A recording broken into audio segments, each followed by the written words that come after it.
Good morning. I'm Stacy, County Administrative Officer, and it is my pleasure to welcome you today to our procurement briefing and certification training. Before we begin, I just want to give a few housekeeping notes. Please note that today's meeting is being recorded.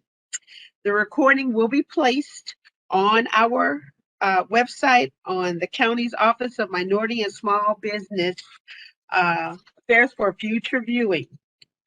Throughout the program today, we will pause for questions. We ask that you please place your questions in the chat box. We will make an effort to answer all questions during the question and answer period. However, if we are unable to answer all questions today, we will provide responses on our website. We're very pleased with the large number of participants who registered to join us today. As of yesterday, we received over 280 responses, and we want to thank you for your responses and letting us know a little bit about who would be joining us today. Based on your feedback, approximately 40% of our registrants today, the businesses, have done business with the county in the past, and we thank you for your services. We also have a significant number of businesses who have not done business with the county previously, approximately 58%. And we welcome you today as well and hope that you will learn more about doing business with Baltimore County government. Many participants are certified with either the state of Maryland or the city of Baltimore in terms of small business minority certifications. However, approximately 30% of our registrants were not. We hope that you also will receive information today that will help you to decide to become certified. And we're so pleased to have colleagues from the state and the city join us. Today, we are pleased, as I mentioned, to have presenters from the Maryland State Department of Transportation certification program and also Baltimore City Office of Law for the Baltimore City certification program. Early Morning Software, our compliance partner, is with us today as well to talk more about our compliance efforts. We're very pleased to also have Nathan Tillman and Associates, Dr. Lenora Ramsey, who completed our disparity study and today will provide you with an overview of our findings. And Director Leonard Howie, Baltimore County Department of Workforce and Economic Development, to speak with you about new happenings here in the county.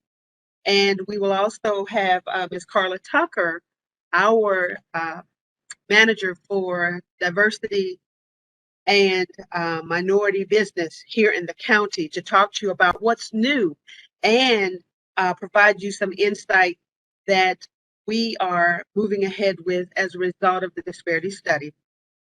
I want to thank our county executive for his vision and thought that brought us all together here today. He asked that we come together to present to the larger community information about the disparity study and also what we're doing to enhance our efforts in terms of engagement with the small minority business community.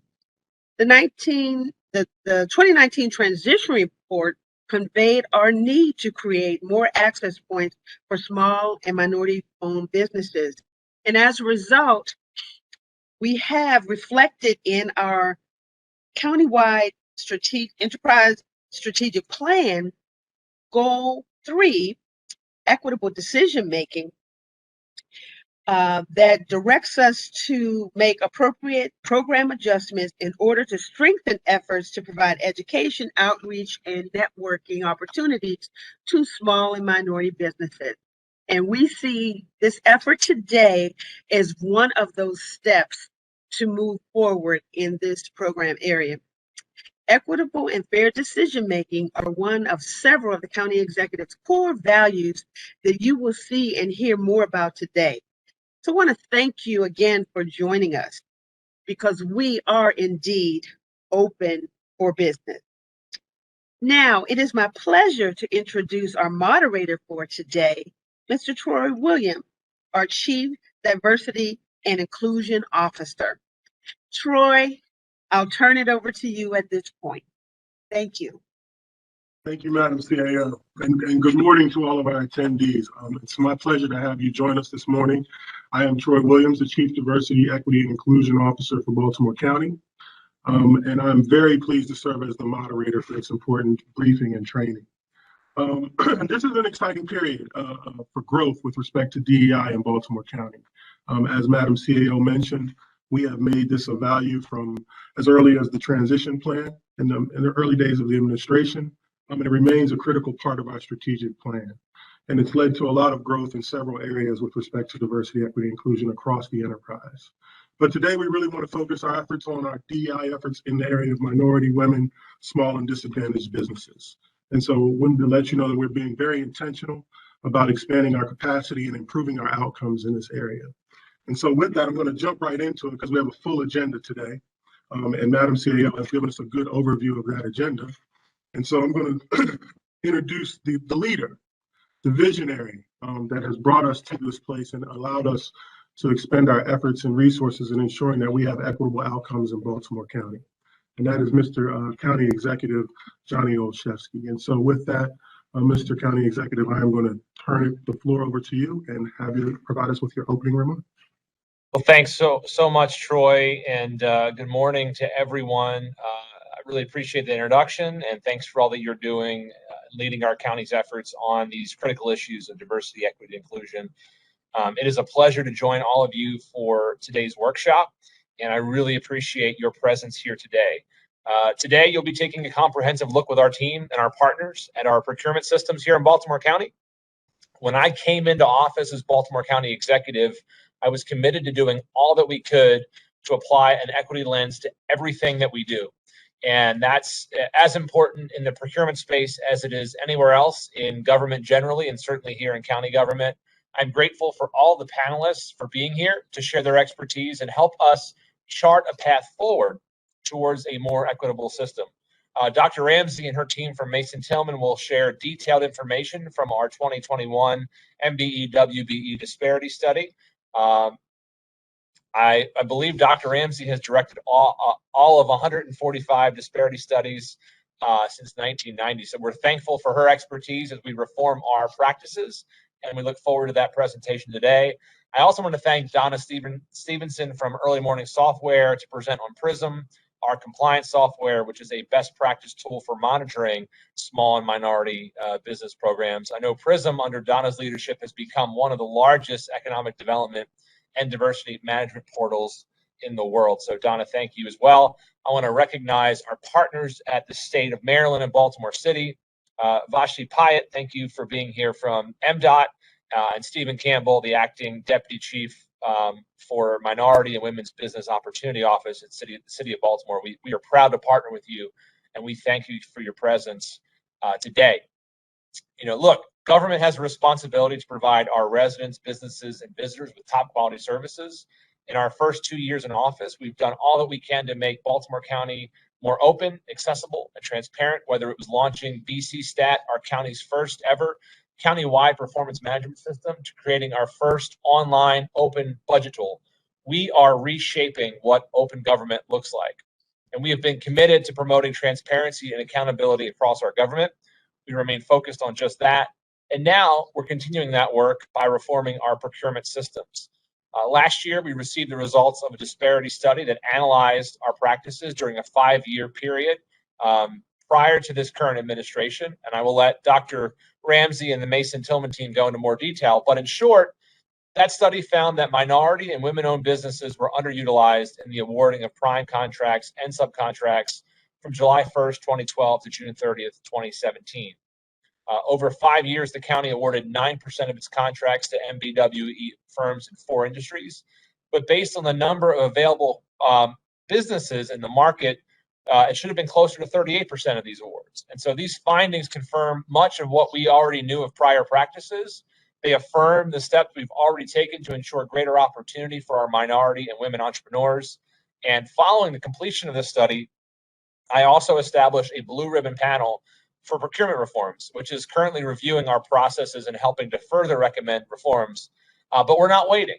In the meantime, we've already taken a number of key steps, shifting our minority, women, small, and disadvantaged business office to report to Troy Williams, who you just heard from, our diversity, equity, inclusion chief. We have 2 additional full-time outreach and compliance positions to be created in this year's budget, as well as a small business liaison to assist with contract compliance tracking and to engage our departments.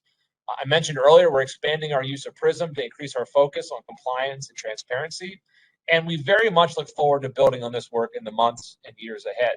I'm excited. I want to thank our team for discussing in greater detail during the presentation today those next steps, and I'm proud to say that we've already made significant progress. Since fiscal year 2017, county expenditures awarded to MWBE vendors have increased by 24%. Overall, MWBE award rates have increased by 42% since fiscal year 2017. And our COVID-19 business assistance grant has gone to more than 50% MBE and WBE firms. And in fiscal year 21, we also issued $775,000 in our Boost Fund awards to MBE, WBE firms. So I'm very proud of these accomplishments, but at the same time, we know that we have more to do. So this year, we're looking at increasing our goal for MBE, WBE contracts, bringing us into alignment with our regional peers, and ensuring greater equity in our business community. I look forward to building on our ongoing work to support local businesses, our local economy, and small businesses. I know each of you will learn so much about the hard work we're doing, as well as how you can best be prepared to compete for business and do business with Baltimore County, because we want to be a partner with you, and we want to either keep working with you or invite you in. So thanks again for being here today. Thanks for wanting to be a partner and investing in Baltimore County. We're really grateful for your presence, and hope to have opportunities to work with you in the years ahead. Thanks. Thanks, Troy. Thank you, Mr. CE. Thank you, Mr. County Executive. Madam CAO, if it's okay with you, we're going to jump right into the substance of the agenda. And I'm going to start by introducing our first presenter, Dr. Eleanor Ramsey with Mason Tillman. As Mr. CE mentioned, Dr. Ramsey has participated in over 145 disparity studies nationwide. She has positioned Mason Tillman and Associates as a public policy research firm with specialized expertise in business affirmative action. Under the direction of her leadership, she has produced regularly sound disparity studies for state and local governments for over 2 decades. In support of her work, she has also provided testimony regarding the legal standards for a constitutional disparity study before municipal and state legislative bodies. Ms. Ramsey is recognized as a subject matter expert in all things business equity, but more specifically, she has specific areas of national expertise, and those areas include disparity studies, conducting utilization studies, workforce assessments, fairness in hiring, MWBE program implementation, program compliance training, and disparity study litigation support. And so with that, Dr. Ramsey, I am going to offer you the floor to share the findings of your disparity study. Thank you. Thank you, Mr. Williams, and good afternoon to all. It is my pleasure to be able to come to you today and discuss the findings of the study. The study, as those of you who have been observing them in your region and nationally know, that it involves a number of efforts, but most importantly, it involves coordination with your client. And we have had the good fortune of working with a team at Baltimore County that are committed to examining the contracting that was performed during the period that we studied and moving forward, as evidenced by today, with corrective action where needed. So my role today is to give you a view of the dollars lost to MBEs, to define for you the market area and the availability findings, and to describe the prime contracts that were awarded and the ethnic and gender groups to which they were awarded, and to do an analysis and a presentation on the subcontracts awarded by those prime contractors. So as we go forward and look at the total spend for the period of July 1, 2012 to June 30th, 2017. Those are the 5 years that we examine the contracts awarded. And as noted, that's yesterday's news, and the county has, since 2017, moved forward with awards that have a very different outcome than what they had during this 5-year period that we studied. This 5-year period, however, is important because the legal standard that underpins a disparity study requires a look at the performance of a client's contracting, both at prime and subcontract level, in order to create any race-based remedies. And therefore, we looked at this period of 2012 to 2017. It is important to note that during that time period, the county, back to the previous slide, please. During that time period, that the county spent over $1.5 billion on contracts. And that's a very significant spend, reflected in the $849 million of awarded in construction contracts, architectural and engineering contracts, which we studied as a separate industry from all other professional services, and goods and services. So you can see in this presentation the distribution of the spend for that 5-year period. So let us go forward and look at the dollars that MBEs were expected to receive, and might note that the expected level of dollars is defined by the availability of each of the ethnic groups and within the marketplace. And so our analysis required us to define the availability of African Americans, Hispanic Americans, Native Americans, Asian Americans, Caucasian females, and non-minority males. And so we were able to define each of those groups in the market area, and based on that availability, the relative availability of each group within the pool of businesses willing to do business with the county, we were able to define the dollars that should have been received based on the dollars spent.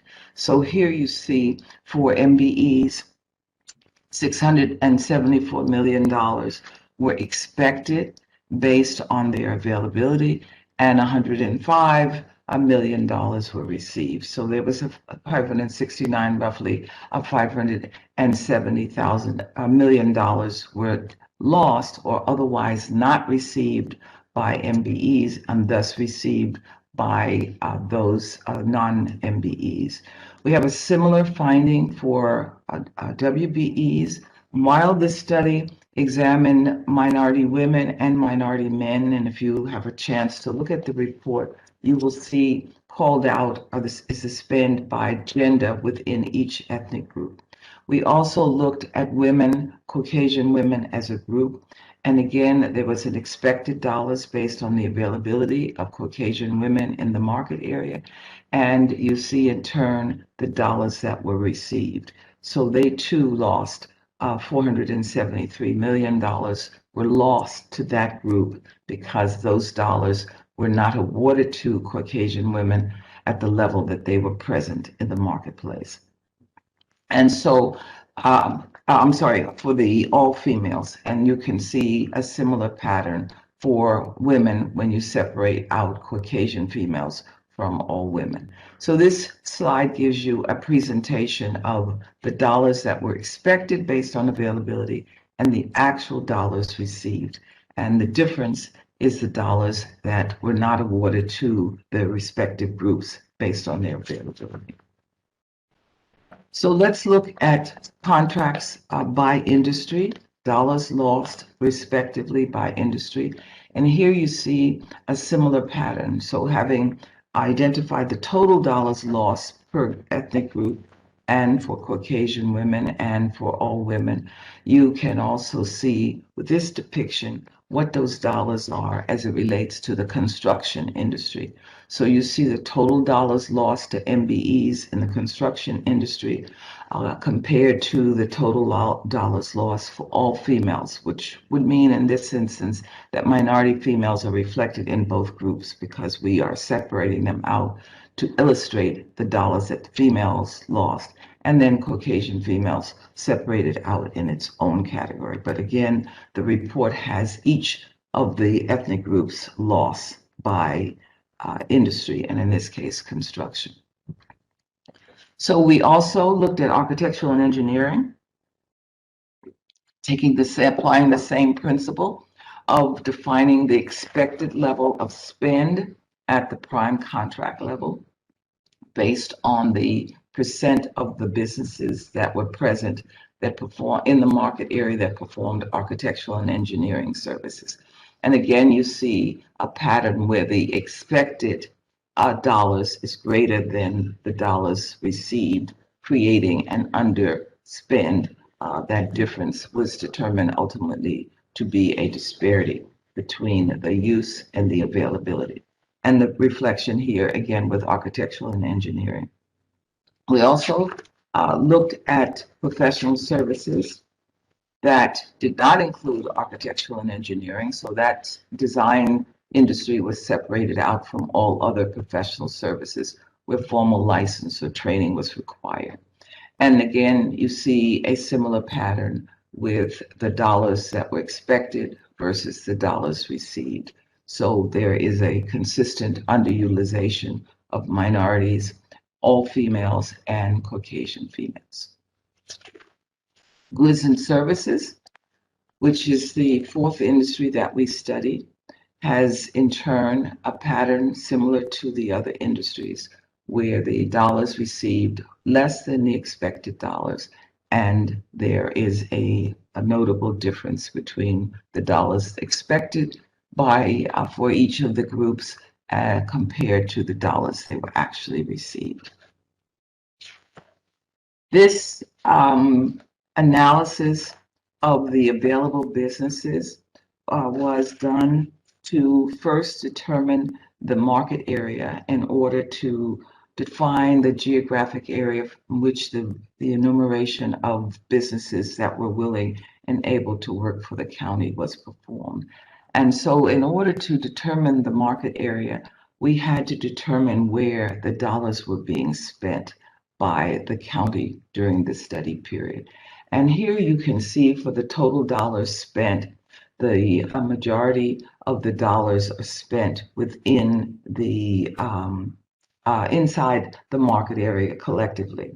There are significant dollars that are spent outside of Baltimore County and Baltimore City.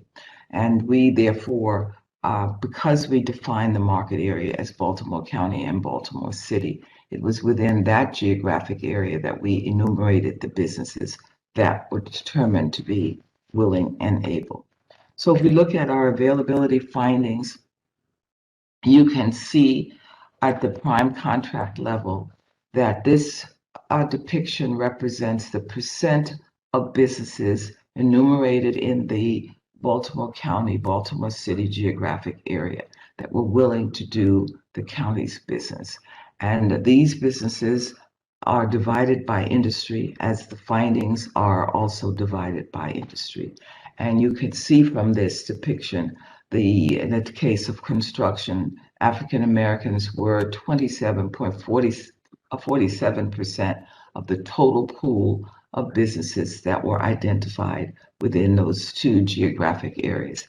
And that pattern you can see across industries. And so we were able to identify businesses, enumerate businesses that were willing, and in turn calculate the availability. And that availability is the number that was used to determine what the expected level of participation should be, because according to the Croson decision, which was issued on the 23rd of January, 1989, that the government should be awarding contracts to its minority businesses at the level that they are present in the market areas. So based on this finding, 27.470 or 47% of the construction prime contracts should have been awarded to African Americans. And so that is the principle that's applied in defining what the expected dollars would be. So let's look now at the subcontracting availability findings. There is required under the Croson decision to have a separate analysis of subcontracts. And companies that perform subcontracts, some can perform primes, some cannot. So there is going to be a different pool of businesses, a varied pool of businesses that are available to perform subcontracting. And subcontract analysis for this study was done on construction contracts, which would be the prime contractor's award of subcontracts. And we also took and combined architectural and engineering and professional service prime contracts and examined the subcontracts awarded by those prime contractors. And here we have the percent of businesses based on ethnicity and gender that we identified to be willing and able in Baltimore County and the city of Baltimore. So with those findings of the use as defined by the utilization and the availability defined by businesses willing and able to perform the county's work, those two numbers were compared, and the standard was or is based on the Croson decision that there should be parity. And if there's parity, if the use is equal to the availability, then there is no disparity. In the absence of disparity, there is no discrimination. And so that was the basic principle that was applied in looking at these numbers. And so what you have here is the outcome of that comparison of the use to the availability. And we have a finding of disparity at the prime contract level in construction, both informal, where public advertising is not required, and on the formal contracts. And I might note that our formal contracts actually had a cap because we removed the outliers, the contracts that were extraordinarily large and were anomalies were removed. And so the analysis of prime contracts was then limited to formal prime contracts, limited to $5,690,000 was the upper limit for those contracts that were analyzed. And you see that we have a disparity for every group except Native Americans at the prime contract level in construction. So when we look at the architectural and engineering contracts, again, applying the same principle. And here we too had a cap to remove the outliers. And there's again a disparity for all groups except Native Americans. Professional services, which was at the prime level, analyzed separate from architectural and engineering. And again, the pattern is the same that there is for those informal contracts where advertising is not required. And for the formal, even with the cap, there was still a disparity for all groups. Goods and services follows the same pattern, both in terms of the informal and the informal contracts with the cap. We again have a disparity for all groups.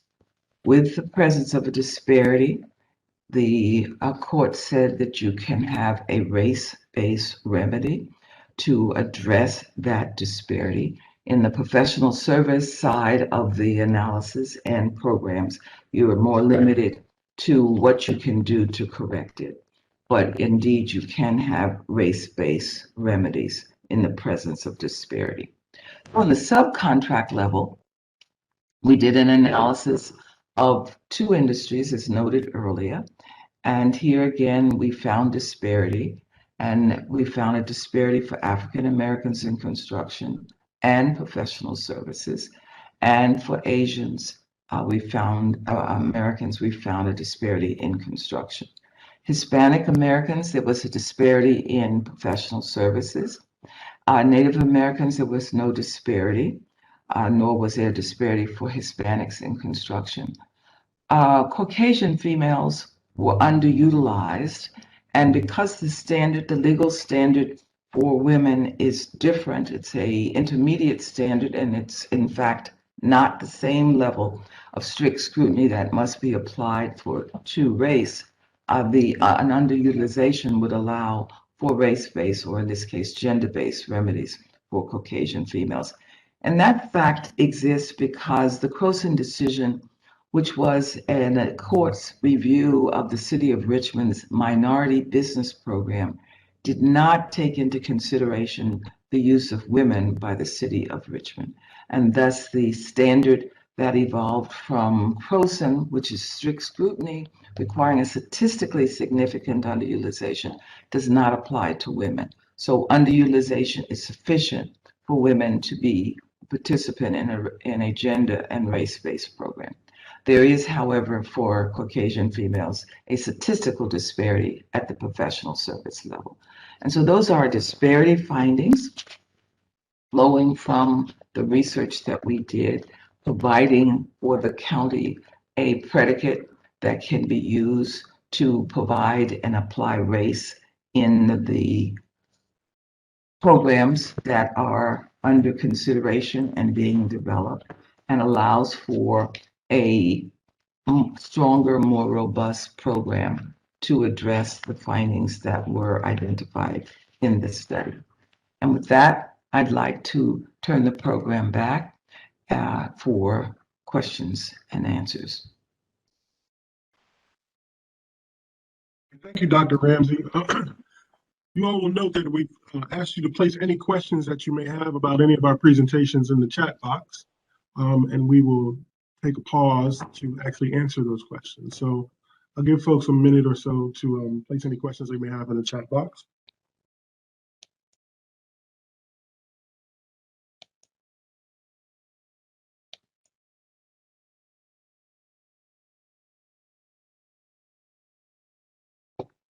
All right.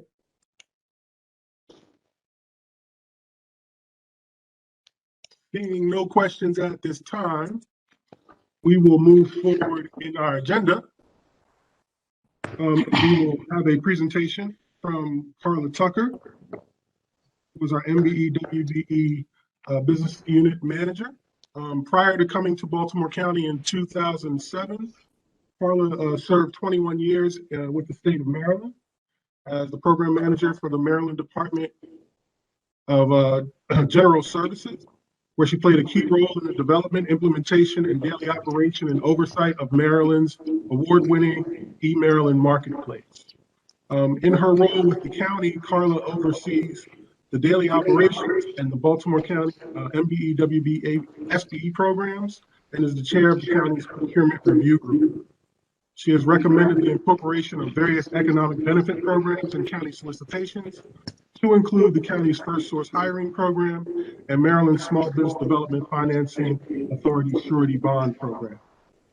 Carla also organizes and hosts county procurement outreach events to education, minority-owned MBEs, WBs, and other SBEs.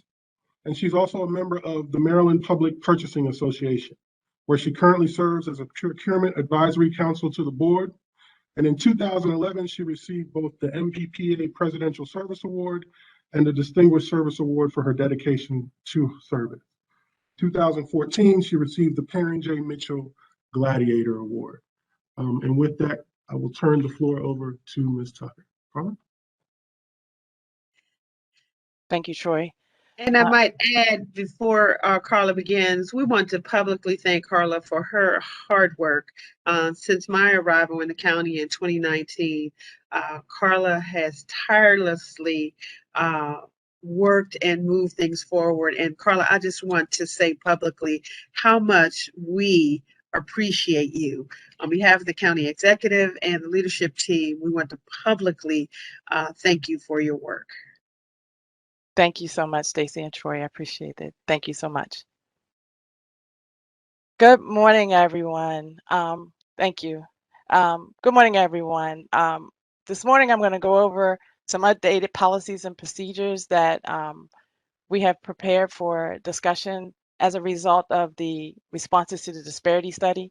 So we're going to briefly go over the agenda that you see here, talk about some initiatives that we did in 2017, and we're going to talk about the prime remedies that were put in place or that we're planning to put in place, subcontractor remedies, and some procedural remedies responses to the disparity study.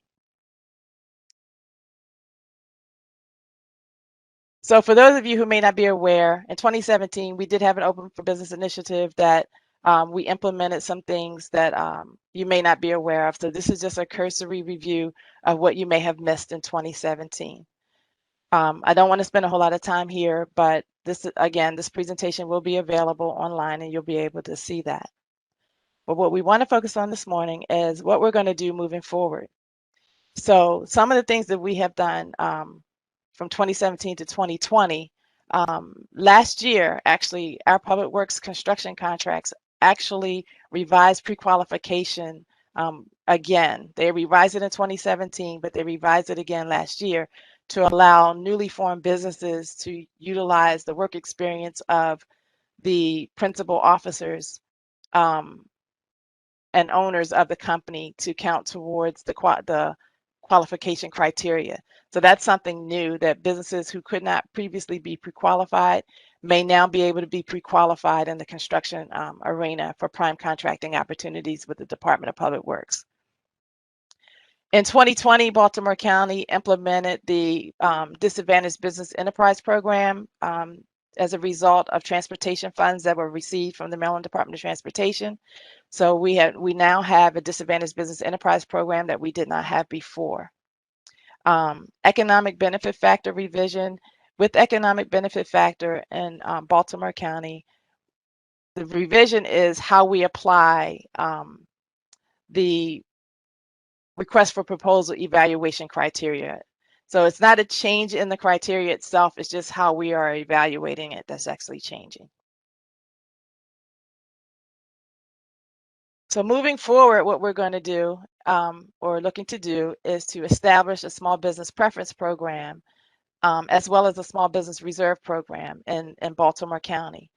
So in the small business preference program, as you see here, minority and women businesses that are certified will receive a 5% base preference in the lowest bid. If you're within 5% of that lowest bidder, it's a possibility you could win your procurement, win that procurement.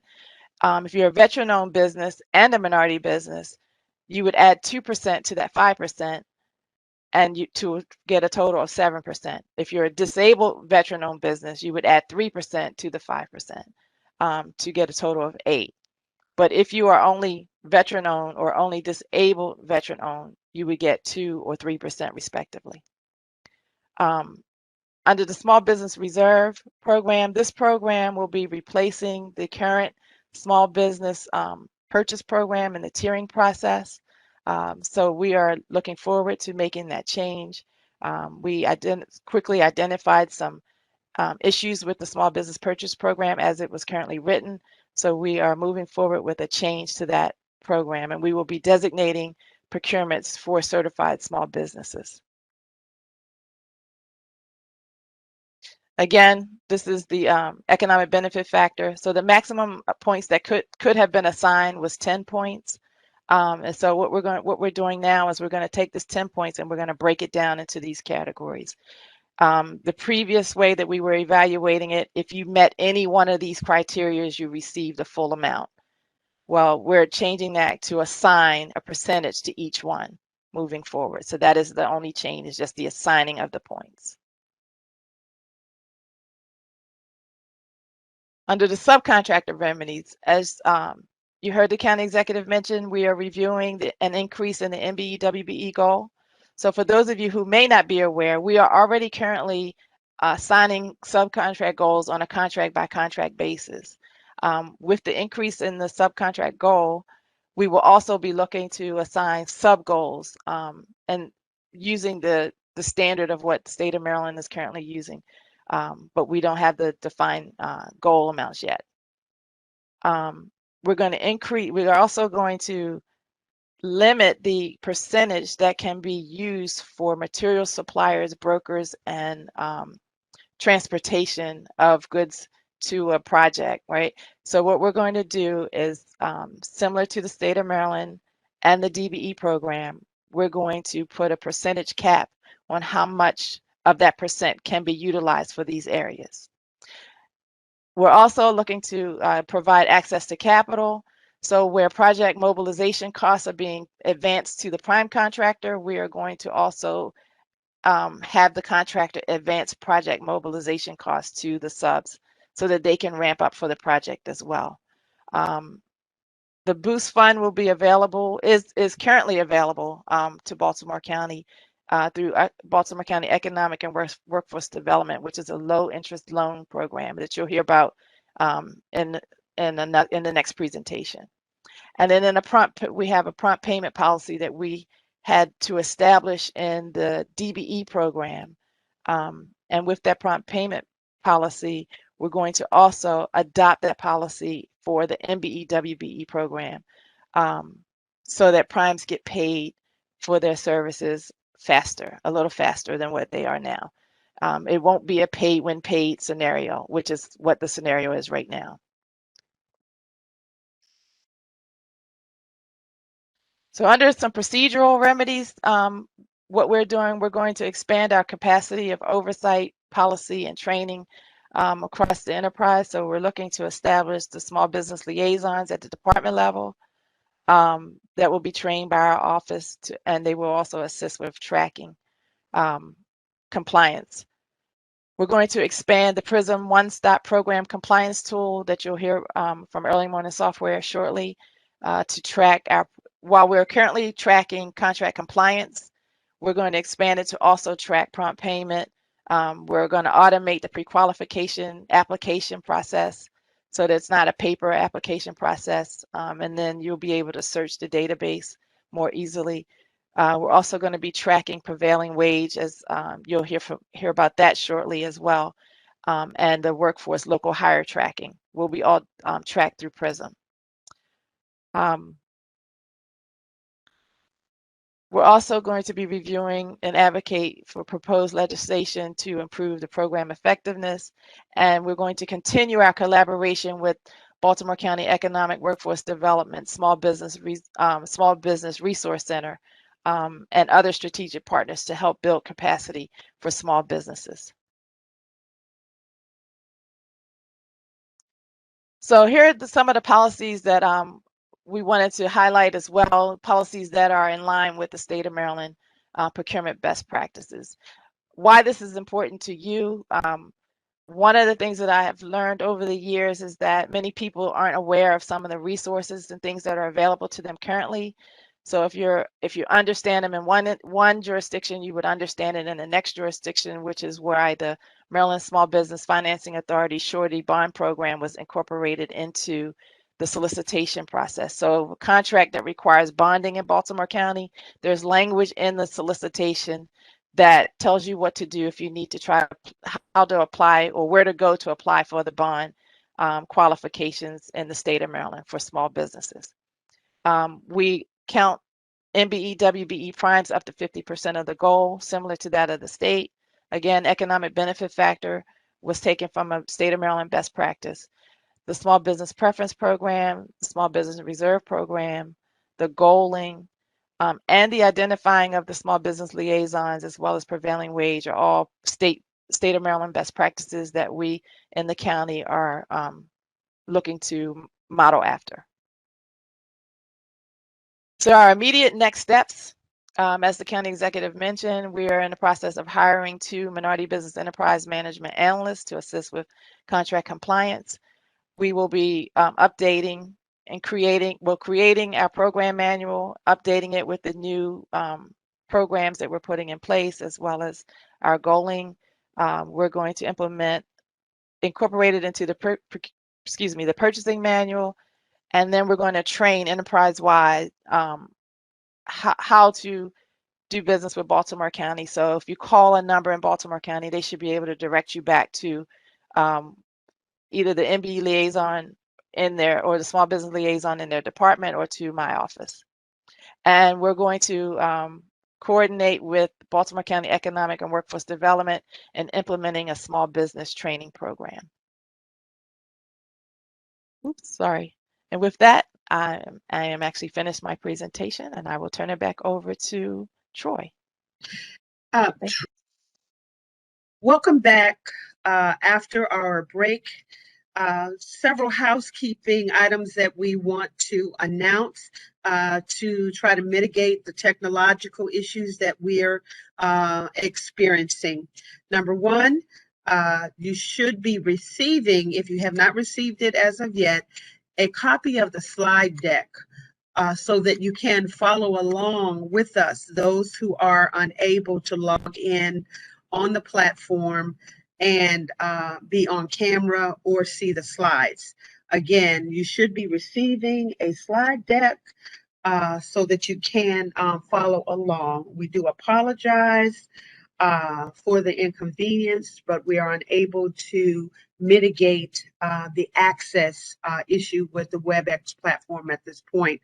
And for the sake of expediency and time, secondly, to address questions, we do have a number that you can text your questions to, and Troy will field the questions. If you have questions and you are listening in by phone, please text your questions. Troy, would you please give the text number that callers can send their text messages to with their questions? Absolutely. The number that you can send your text questions to is 443-850-8141. Again, that number is 443-850-8141. 8141.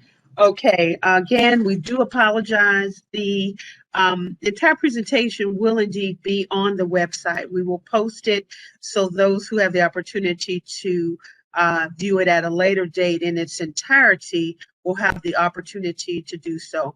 But those are the two workarounds that we are working on at this point in time. So what we're going to do is pause for a moment and see if there are indeed questions from our call-in callers, participants who had questions of Dr. Ramsey or of Ms. Tucker. So we'll take a few minutes and answer any questions that may come in, Troy, through text. Again, that number is 443-850-8141. Please send if you have current questions on the two presentations that you have heard thus far.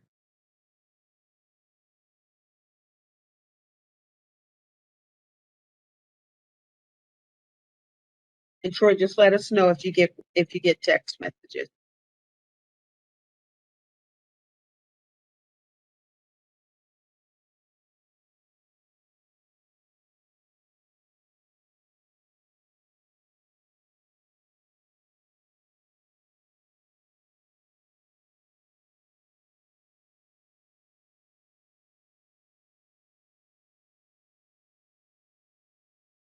Any questions, Troy? I've not received any questions as of yet.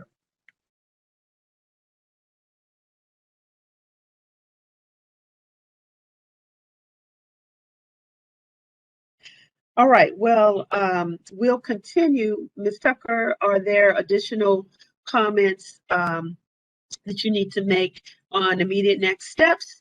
And then we will, if so, please do so. If not, we will continue with the next presenter. And again, thank you all for your patience. I have no further comments at this point. We can proceed to the next presenter. Thank you. Thank you. Troy? Madam CEO, I'm starting to receive questions now, so let's start taking these. Okay. The first question is, What is the timing on the implementation of the 2021 best practices? Okay, Carla, would you like to answer? And I know I can answer a few. We are currently reviewing all of the recommendations from the disparity study. And as the county executive indicated, we are reviewing many of these pieces now. Some of the recommendations that are part of the disparity study, we've already begun. The staffing, looking at our outreach, expanding our compliance monitoring, which you'll hear in a bit about that, what those pieces are. But the regulatory pieces and the changes in our goals, we are in working with the CE and moving forward with those, but we anticipate being able to roll out a number of the recommendations this year, this fiscal year. Great, thank you. Carla, did you have anything to add, or we're good? Okay. No, I'm fine. Okay, great. Oh, one other point to that. We do want to coordinate with the recommendations coming from the Blue Ribbon Commission as well. Dr. Ramsey presented to the commission, and we have to coordinate with the recommendations coming from our colleagues on the Blue Ribbon Commission. But we do anticipate making additional movement this fiscal year where we can. Okay, great. We also had a technical question from Ann, and Carla, we may want to provide your email for Ann offline, but she wanted to know how to go about getting bonded. So if there's a short answer to that, we might provide it, but we may be able to connect her directly. Yes, feel free to give my email address now. It's okay. My email address, Ann, is ctucker@BaltimoreCountyMD.gov. And those who are on camera with us and can see the information, we can place that, if you'll place it in the chat as well. Sure. And Troy, for anyone who may be texting, we can place that in the text message coming back to. Great, I sent that to Ann and she said thank you, so we're good to go. You're welcome. And those are all the questions that we have at the moment. Okay, well, we'll keep monitoring both chat and text and take questions as we get to our next question and answer break. Again, thank you. Technology can be our best friend or sometimes a challenge, but I feel that we move forward, and then the full presentation will be available on the website. All right, Troy, if you want to introduce our next speaker. Great, thank you, Madam CEO. And in the midst of it all, we are still on schedule. So our next speaker is going to be speaking to us about the new Prevailing Wage legislation. And he is the Director of Economic Development and Workforce Development, and Mr. Leonard Howie. Mr. Howie joins us after formerly serving in the state of Maryland as the Maryland Secretary for the Department of Labor, Licensing, and Regulation. And he brings more than 30 years of management experience and more than a decade in senior leadership roles to the county. He has also served as Deputy Secretary prior to serving as Secretary from 2007 to 2011, where he was instrumental in integrating adult learning programs into the agency's Workforce Development Division. In 2015, Director Howie joined the Obama administration and was appointed to serve as Director of the U.S. Department of Labor's Office of Workers' Compensation Programs. As a Director of Economic and Workforce Development, Director Howie leads Baltimore County's efforts to improve workforce development, attract and retain businesses, and expand the county's economy. And currently, Director Howie has been tasked with leading the county's efforts to assist workers and businesses through the Economic Recovery Sub-Cabinet process. And with that, I will yield the floor to Director Leonard Howie. Thank you very much, Troy. First of all, you can hear me, right? Just want to make sure. Yes. Okay, great. Thank you, Troy, and Madam CAO. I think I'll join you in the acknowledgement of the role that technology can play. But like you, I will also state that I choose to see the glass as half full. in that we still have more than 100 people on this call, on this webinar, and we know that many will be watching the recording afterwards. So the information remains timely, and I'm sure people who are here are still engaged. So I stand with you in this. Good afternoon, everyone. Thank you for attending. It's a pleasure to speak with you and to share a quick update on Baltimore County's prevailing wage implementation, as well as to brief you on many of the services that we offer county businesses as you all make your decisions to locate and grow your enterprises in Baltimore County.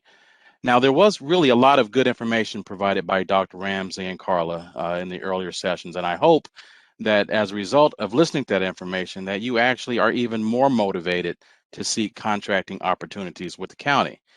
My key takeaway from the Disparity Study is that while the Olszewski administration really has made great progress, we still have some distance to travel in order to fully level the contracting opportunities playing field.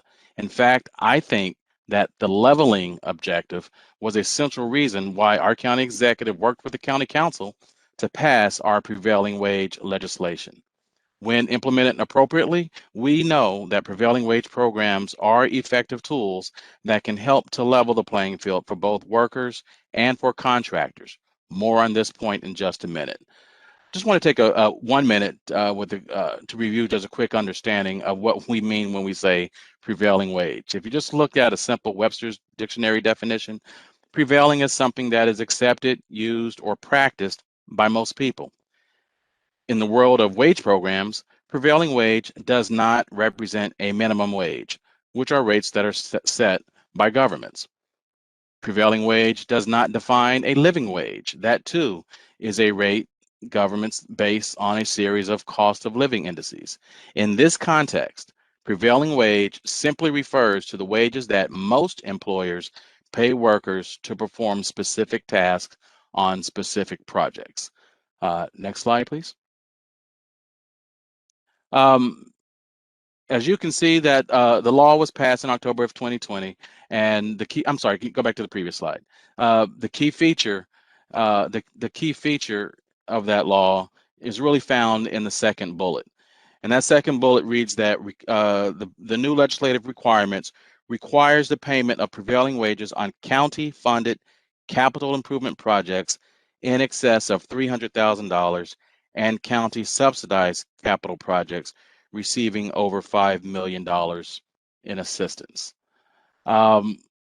As we work toward filling out the parameters of our prevailing wage program, we will certainly look to the Maryland Department of Labor's prevailing wage program for guidance. In fact, if you want to see just how the state administers their program, simply Google Maryland prevailing wage, and the first hit you should get should take you right to their website. Next slide.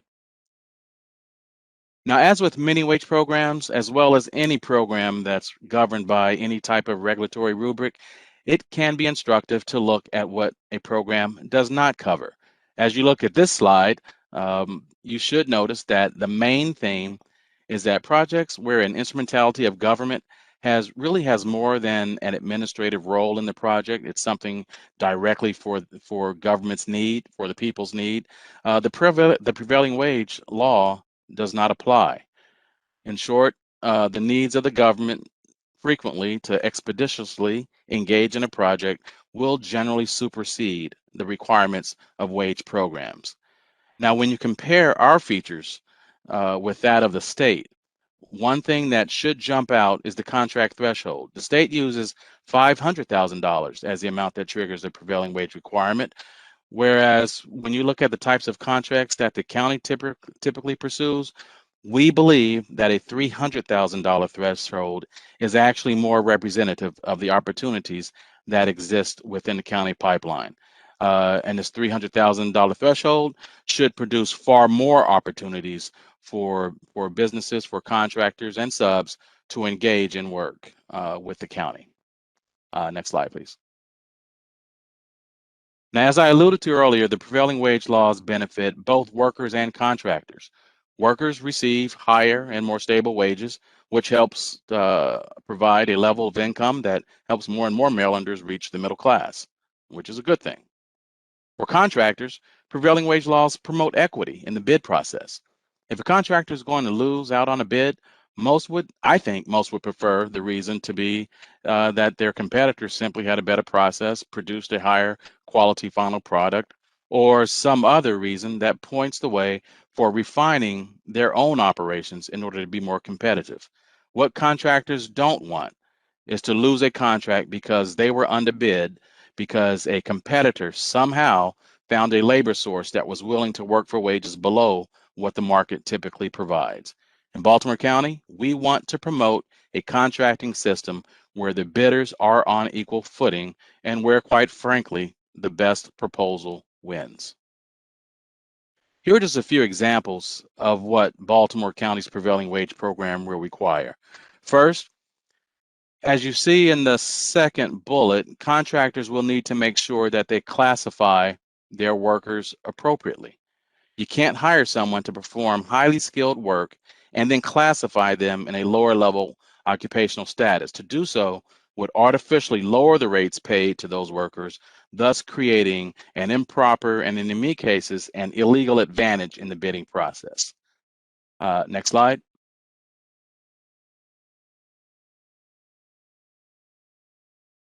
Let's see, are we on number 40?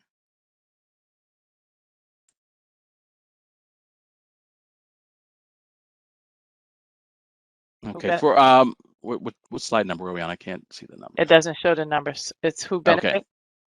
Okay. The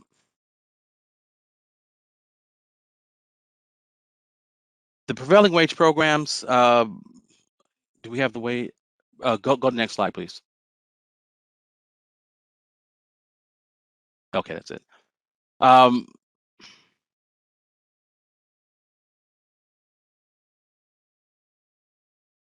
Another core activity in the prevailing wage program is the actual wage determination. Right? Wage determinations are required for every job that is required to complete an eligible construction project. From apprentices to laborers to management, all jobs have an associated wage rate. The wage rates typically, if you look across the nation, can be calculated in a number of ways. One is to simply take the average of all wages paid for listed occupations. Second way is to calculate a weighted average, which takes into account the number of occupations that are being analyzed in addition to the wages paid. Third, our prevailing wage law requires contractors to include overtime in their initial estimation of the ultimate reporting of wages paid. Health, dental, and other benefits are to be included. Now, the wages in Maryland, that rate is determined annually by the Maryland Department of Labor, the Commissioner of Labor and Industry. What they do is they engage in a survey process where they find contractors throughout the state who agree to submit payroll information. That includes wage rates paid to all levels, all types of occupations across various classifications within the localities throughout the state. The staff then compiles this information, determines the averages, in many cases the weighted averages, and then publishes what the prevailing wage rate is for a particular jurisdiction. So at this stage, as we are contemplating exactly how our program is going to be structured, falling in line with how the state completes it, it would be more than likely we will start the process with the use of the state's determination of the prevailing wage for the jurisdiction for Baltimore County. Next slide, please. Another core activity that is key requirement in the submission is the submission of certified payrolls. While we really would like to take everyone's word that all payments to workers were accurate and timely made, fairness truly does dictate that we operate with much more certainty. This is where we intend to make this law as business friendly as possible. No one wants to participate or to administer a burdensome regulatory process. As you will hear in the presentation a little bit later, we are using our new accounting, finance, and reporting tool, PRISM, as the system of record to capture all of the reporting requirements under the prevailing wage law. We are currently in the process of defining the business requirements for our needs. The next step will be for the county's Office of Information Technology to work with our vendor to create the modules that will be tested and then rolled out in the field for use. Please stay tuned for updates as we continue to work throughout the implementation process. Next slide. The final core feature of our Prevailing Wage program is going to be a local hiring provision. The law will require at least 51% of all new jobs to be filled by Baltimore County residents. We understand that if there are challenges meeting that requirement, that the county will have to come to the table and really problem solve to figure this out. If we need to have workforce development programs that will help build up our workforce base, we will definitely do that. If the effort requires additional outreach to make sure that eligible workers are part of the pipeline, we will do that as well. So we're going to take seriously the 51% local hiring requirement and do everything that we can within our authority to make sure that that takes place. Now, we are fully looking forward to fully implementing the Prevailing Wage program. We do think that it's going to be a game changer in making more contracting opportunities available to primes and subs, and to overall increase the level of contracting opportunities within the county. Now, while we are working hard to implement this new Prevailing Wage law, we are still in the position at the Department of Economic and Workforce Development to provide assistance to businesses in trying to navigate through the contracting process, through the certification process, and quite frankly, to obtaining the resources that you need in order to be viable entities to pursue contracting opportunities. So I will now turn the presentation over to Todd Dolbin and Stan Jacobs from our business services team to go over just a few of the core services that we provide to the business community. Todd and Stan? Great, thank you, Leonard. Hey, Carla, can you one more slide? Thank you. Afternoon, everybody. My name is Todd Dolbin. I'm the Senior Manager for our Economic Development Division for our department. What our team really does is we work closely with businesses. We're usually the business's main point of contact when they're trying to grow and expand here in the county. Some of the services I like to kind of quickly go through and offer to explain what it is that we offer. Typically, we meet with companies, and some of the first things the companies tell us is, "I wish we knew about you guys 2 years ago," or "You guys are the best kept secret." And so we don't want to be the best kept secret. We want to be the best thing for your company. So I hopefully can provide you some overview about some of our services and how they can help your company grow here in the county. Some of the services that we offer, we have some different financing and loan programs, which Stan on my team will go over in a second. We also oversee different tax incentives for your business, depending if you're growing and hiring, or if you're relocating or investing in a new property. Also, we have a small business resource center that can help with counseling and developing business plans. And lastly, a big part of what we do also is helping businesses with recruiting and growing their workforce and offering hiring services. So with that, I'd like to turn it over to Stan. If you would go to the next slide, Stan can give an overview about our finance programs. All right. Thank you, Todd. Sure. I manage the county's loan programs, which we tend to focus on small businesses. Most businesses in the county are considered small, anywhere from 2 to 100 employees, are kind of our niche market that we fit.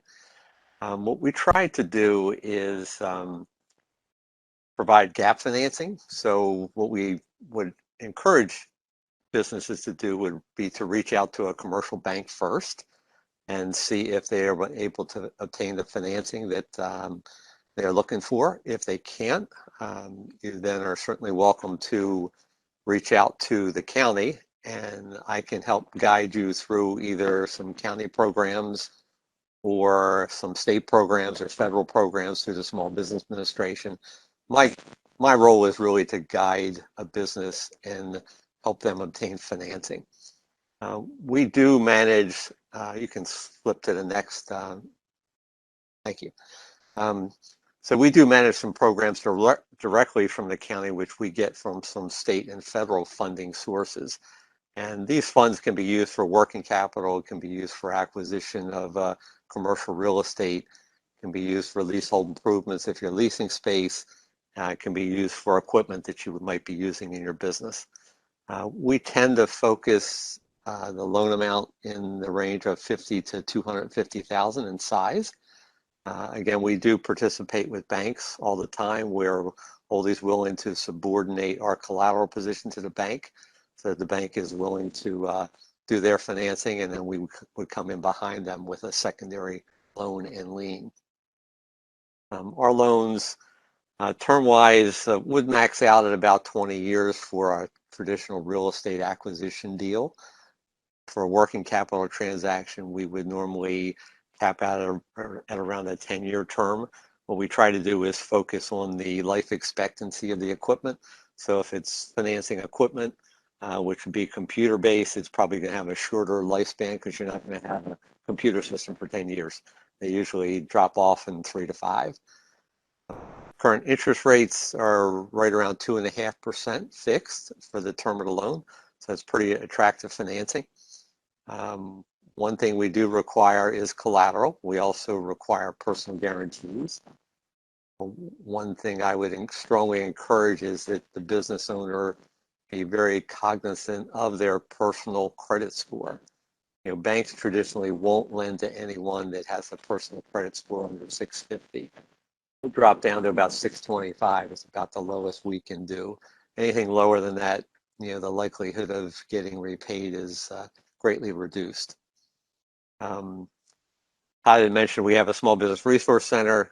They help businesses do business plans and financial projections. One thing that we would require if it's a startup business or a very young business is that a business plan be in place, and that we would have financial projections so we can do a proper analysis of the business and the ability to repay. That's pretty much what I have from the loan side. Todd, I'll flip it back to you for the tax exempt side. Sure, thank you. Sure. As I mentioned earlier, we do have many different tax incentive programs. Some of them are managed by us here at the county. Some of them are managed by the state. And as a business owner, it is a complicated process and can be very confusing to navigate and determine which of these incentives are best qualified for you and which ones you're eligible for. In some cases, as a business, you can be eligible for more than one. So that's really what our job is to do, is to walk you through depending on your business needs. For example, we have our enterprise zone program. There are different areas in the county. If you're looking to relocate or expand your business, that offers different property tax incentives. If you're hiring new employees, that offers income tax incentives. We also have several opportunity zones. They're federal designation here in the county. And we also have federal hub zones, which can help achieve state and federal contracts by being located in a hub zone. We also have commercial revitalization districts. They're along our Main Street corridors for the most part. Again, those are real property tax credits for investment into those areas. And then we partner with the state. The state offers the last three, the Maryland Job Creation Tax Credit called the JCTC, and the More Jobs for Marylanders, and then our Partnership for Workforce. Again, a lot of acronyms there, but we can help you work through those different ones. So if you're looking for hiring, if you're looking for assistance, any funding assistance for training some of your existing workers, or if you're a manufacturer, some of these incentives can really help and offset some of the growing costs for your business. So in addition to those incentives, we also offer different other services for your business. We offer site selection if you're looking to grow or relocate.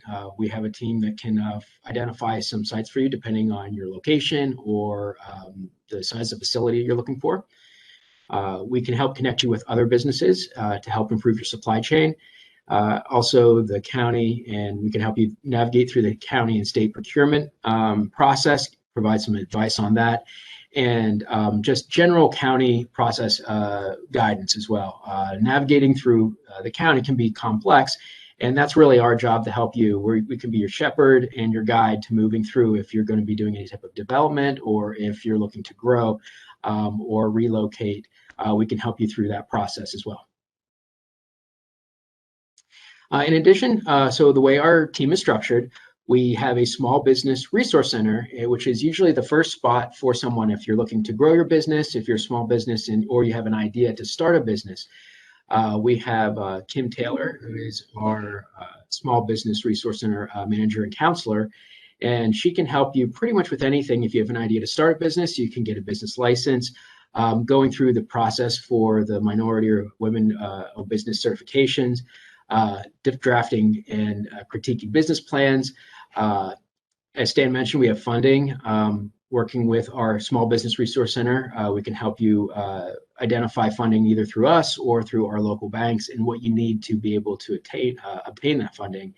And also some general market research if you're looking to open a new business, what's the competition out there and what are some opportunities. And a big piece of what we do is really helping businesses with workforce and hiring. When we meet with companies, sometimes it's talk about adding new equipment or doing expansion to their existing facility, but almost every time we talk with a company, workforce is always one of their main things that always comes up, even if that's not the reason we're there to talk with them. So workforce is something that we strongly work with companies on, and we understand their needs. With our workforce, we can work with companies. We can do job fairs. We can help with recruitment and promoting some of your opportunities. We sometimes do a candidate screening, depending if there's some specific skill sets that you're looking for. We offer some training programs, either through some of our partners or CCBC. And we have a very strong youth internship program and our Youth Summer Works program. And if your company is a larger company that happens to be downsizing, we can help connect some of your employees with other opportunities around the county to keep them, to make the transition for them a little bit easier. So I feel like that kind of gives you an overview about what our team does here with county and what we can do to help your businesses. Every business is different, so there's nothing that one piece fits all business needs. So our contact information is here. Please reach out to me, Todd, if you have any questions about what it is that we can do to help, or if you just want to connect with us to let us know how your business is doing, and we would love to start a conversation. And as you heard from Stan Jacobs, our lending officer, can provide information about some of our lending programs for you as well. Thank you. Okay. All right. Thank you, Todd. Thank you, Sure. Stan. That really concludes it for the Department of Economic and Workforce Development. I hope you see that we are really here to help you locate, finance, build, grow your business in the county, and to navigate through the process of obtaining contracts to just being a viable member of our business community. And on the Prevailing Wage side, as we continue to work with the implementation of that program, we do feel it is a game changer in providing more opportunities for more contractors that will really start to be in line with a lot of the findings that came out of the Disparity Study, as well as a lot of the activities that we just know we want to pursue as a county anyway. So Troy, with that, that concludes our presentation. Thank you, Leonard, Todd, Stan. Let's just take a pause for a moment. We had 3 great presentations. I know that folks have received the PowerPoint, the full PowerPoint presentation in their email. And so I know I want to give folks a chance to absorb that. And if you have questions, please text them to the number 443-850-8141.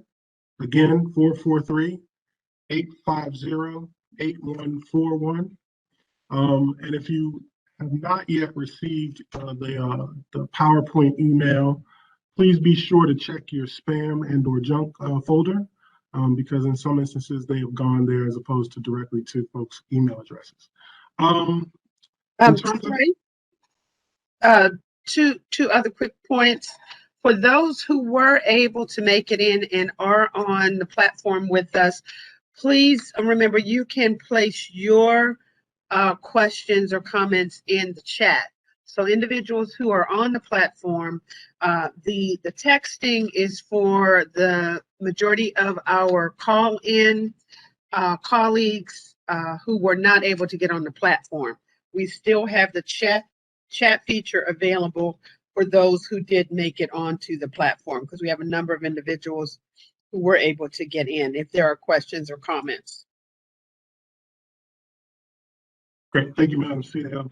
And we do have a question that just came in over text. So I will pose that question to the panelists. Is the site selection service performed in-house with Baltimore County's Economic Development Group? And can you briefly describe how that process works?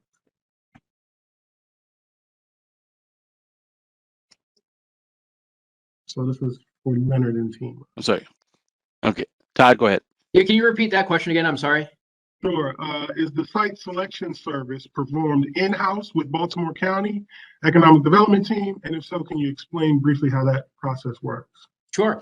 So yes, that is in-house, and it's all confidential as well. So if your business is looking to expand, we don't advertise it out to brokers unless if the business asks us to.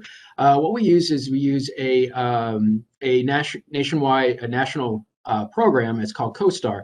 And CoStar, what it does is it gives us the ability to identify specific sites and locations throughout Baltimore County, depending on the different filters that we implement, depending on the needs of the business. Typically, a CoStar search for us doesn't take more than 15 or 20 minutes, depending on the site. So really, the only thing we need from the business is some general information about the locations, the location, the facility size, and if there's any special needs, for example, like ceiling height or dock doors or parking requirements. And it's usually just a quick phone call between us and the business, and then we can run the search, and then we'll just email you a kind of an outline or a PDF, which has a map that shows where the different sites are located, meeting those needs, and then also the contact information directly for the sites themselves. Great, thank you.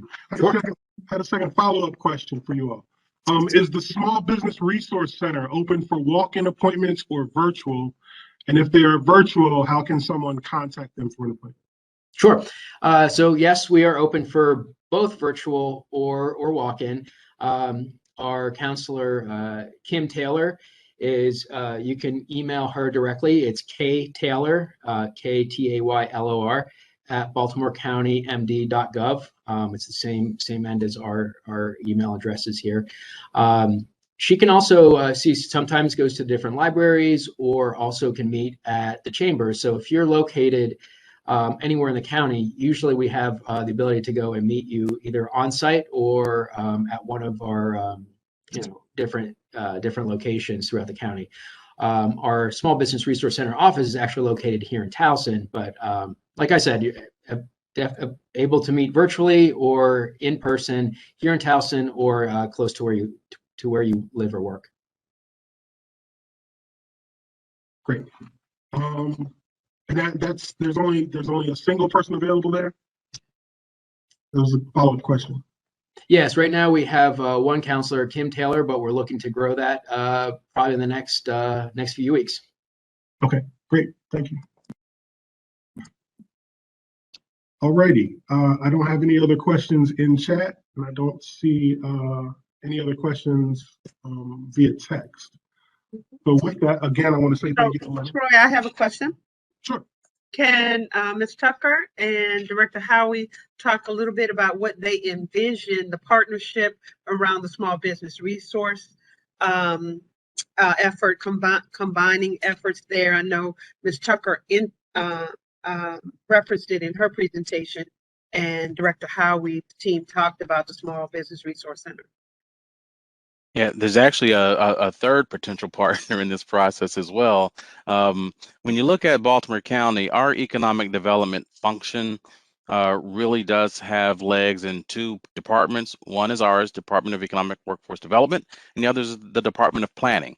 The Department of Planning, they have counselors as well, people who are charged with assisting businesses in core economic development activities. So our desire, our vision is to ensure that from the contracting perspective that I know Carla works with, perspective, MBWE perspective, from our business services and from planning's business services on the planning side, we really do want to work together and marshal our resources, leverage our resources to provide more and more services to our business community.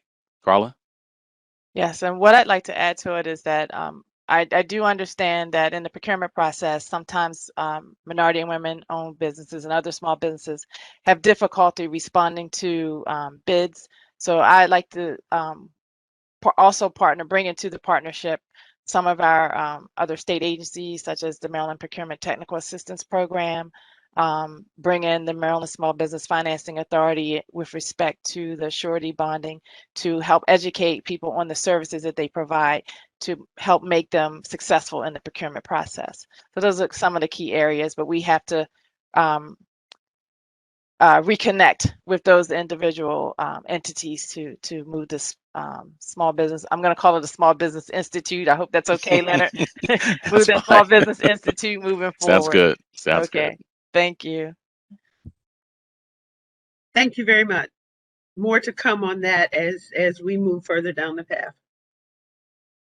Excellent, excellent. No further questions in the chat. I don't see any via text.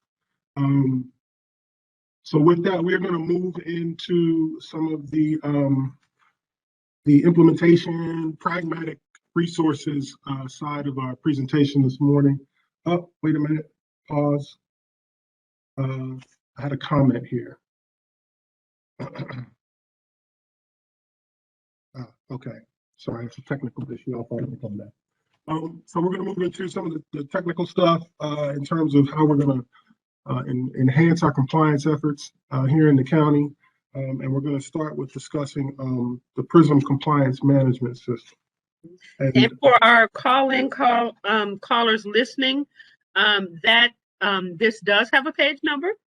We're on page 49 of the PDF slide deck that we sent out. Page 51 of the slide deck. Okay. And so with that, I'm going to introduce our next presenter, who will also introduce the member of her team. But that presenter is Donna S. Stevenson, President and CEO of Early Morning Software.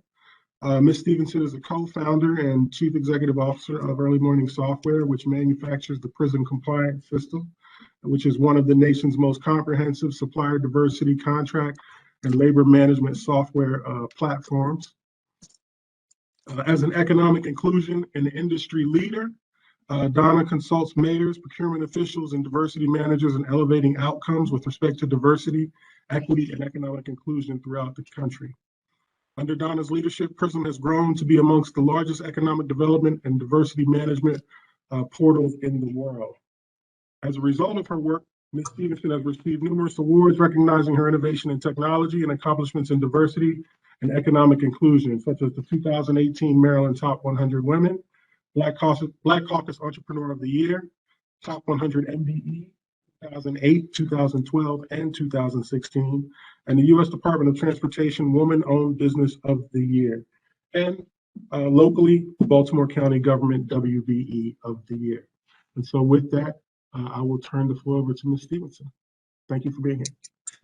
Sure. Thank you, Tori, and thank you to both County Executive Johnny Olszewski and County Administrator Stacy Rogers for inviting us to be a part of this fabulous panel and the partnership that we've held with the county for over 10 years.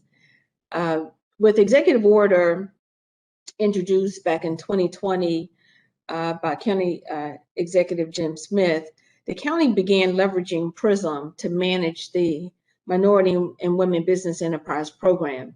And some of the key practices that they implemented included now tracking and verifying payments to subcontractors, and then being able to report the MWB utilization. But I want to give big kudos and thank you to the current leadership and the current administration for building on that decade of success, as they are leading the county to the next level of diversity and economic inclusion, as well as smart county processes and contract management.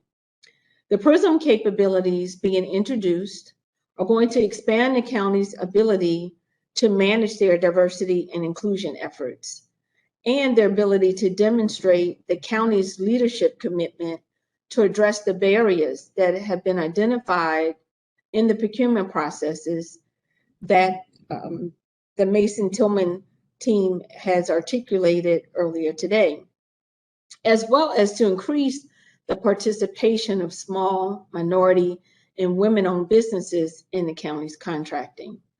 So with PRISM, the county will be poised to reach a platinum standard for diversity, equity, and inclusion, and achieve tangible and intentional performance metrics, such as increasing new businesses in their pipeline. With central vendor registration, they will create the ability for bidirectional matchmaking between diverse and non-diverse businesses. In addition, they're going to get greater access to bid opportunities. And yes, there will be a few more compliance requirements, as you heard articulated by the workforce and the prevailing wage requirements. But our goal is for PRISM to make it easy, using our all-in-one solution for contractors to report and it not be a burden for the contractors. So Judith Devasty, a member of our team, she's a project manager and the PRISM professional solution provider servicing Baltimore County.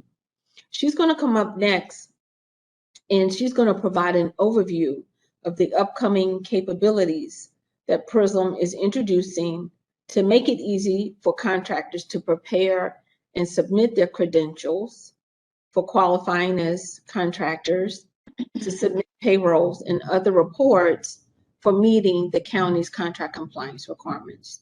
Judith has nearly 20 plus years experience in directly performing and consulting with clients on minority business programs with government and the transportation industry. Judith? Great, thanks, Donna. And thank you all for the opportunity to share the exciting expansion that Early Morning Software will be partnering with Baltimore County on. I'm excited to share this with you all. Next slide, please.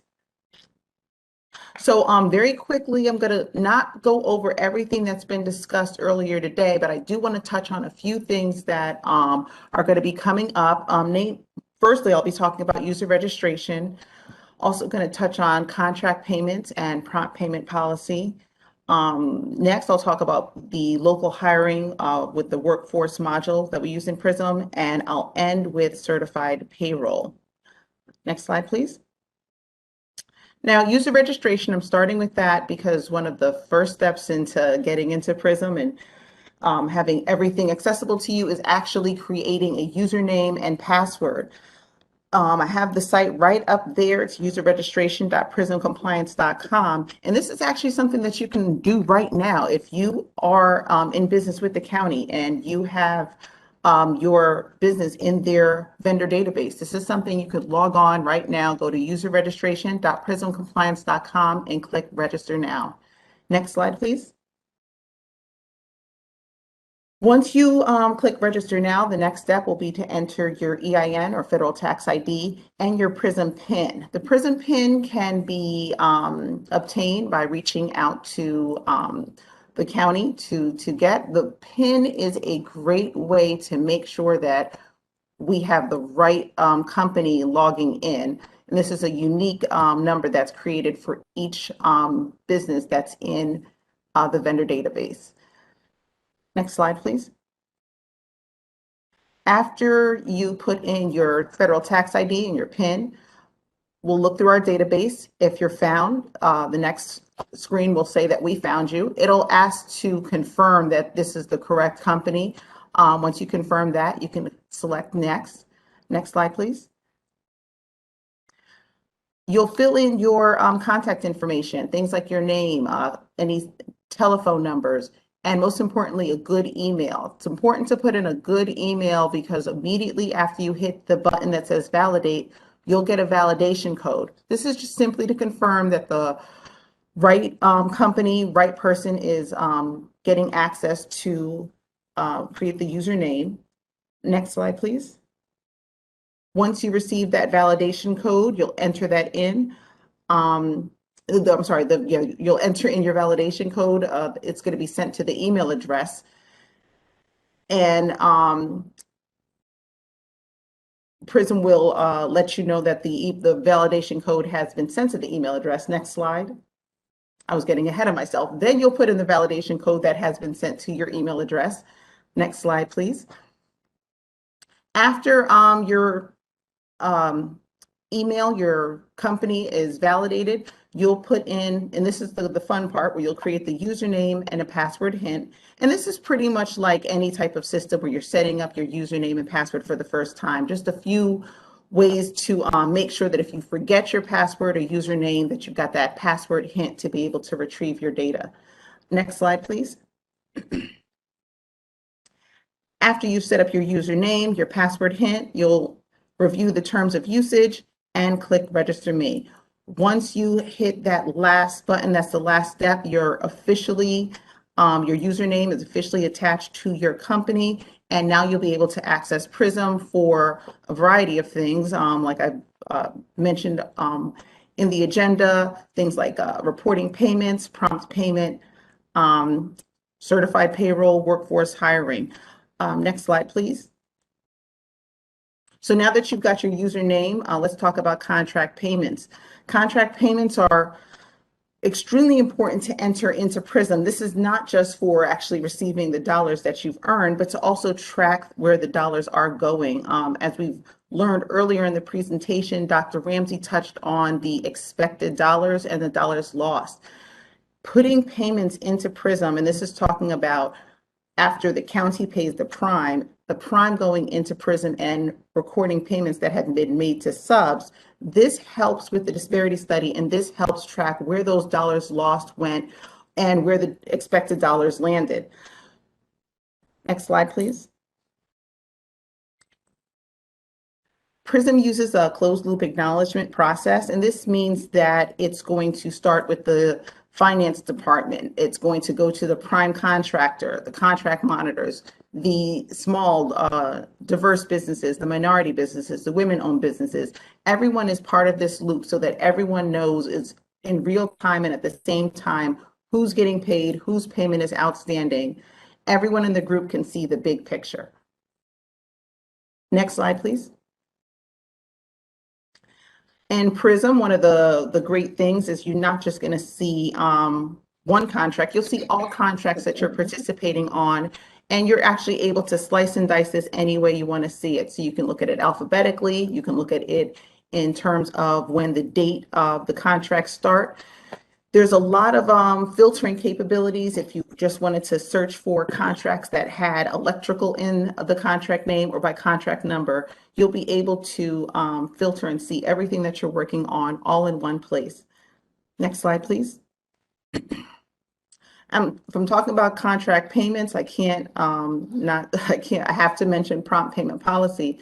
As Mrs. Carla Tucker mentioned earlier in the presentation, the prompt payment policy is going to be applied to not just DBE contracts, but also to MBE, WBE contracts. So this is going to make sure that subcontractors are paid in a timely fashion. I'll use the U.S. Department of Transportation's prompt payment policy, and this stipulates that the prime must pay their subcontractors within 30 days of receiving a payment from their jurisdiction or from Baltimore County. Next slide, please. When you're recording payments under the prompt payment policy, you're going to have a few options, and I'll go more into them. The first one will be a no activity report. The next section will be the subcontractor payment information, and the last portion will be the prompt payment policy. Next slide, please. No activity report is probably one of the easier ones to complete. If no payments were made to a subs during a reporting period, you would simply select no reporting activity. Great thing about this is if it's just one subcontractor that didn't work, you can just select that one subcontractor. If all your subcontractors hadn't worked during a month, you can select all at the same time. This is important to report because the county will be trying to keep track if their subs were working. If the subs were working, they'll want to see that they have received payment. Next slide, please. If you do have subs working on a contract, you'll need to start off by entering which sub you're reporting dollars paid for. There's fields for sub invoice if they've entered it. If not, you can enter it for them, the sub invoice amount and the amount that was paid.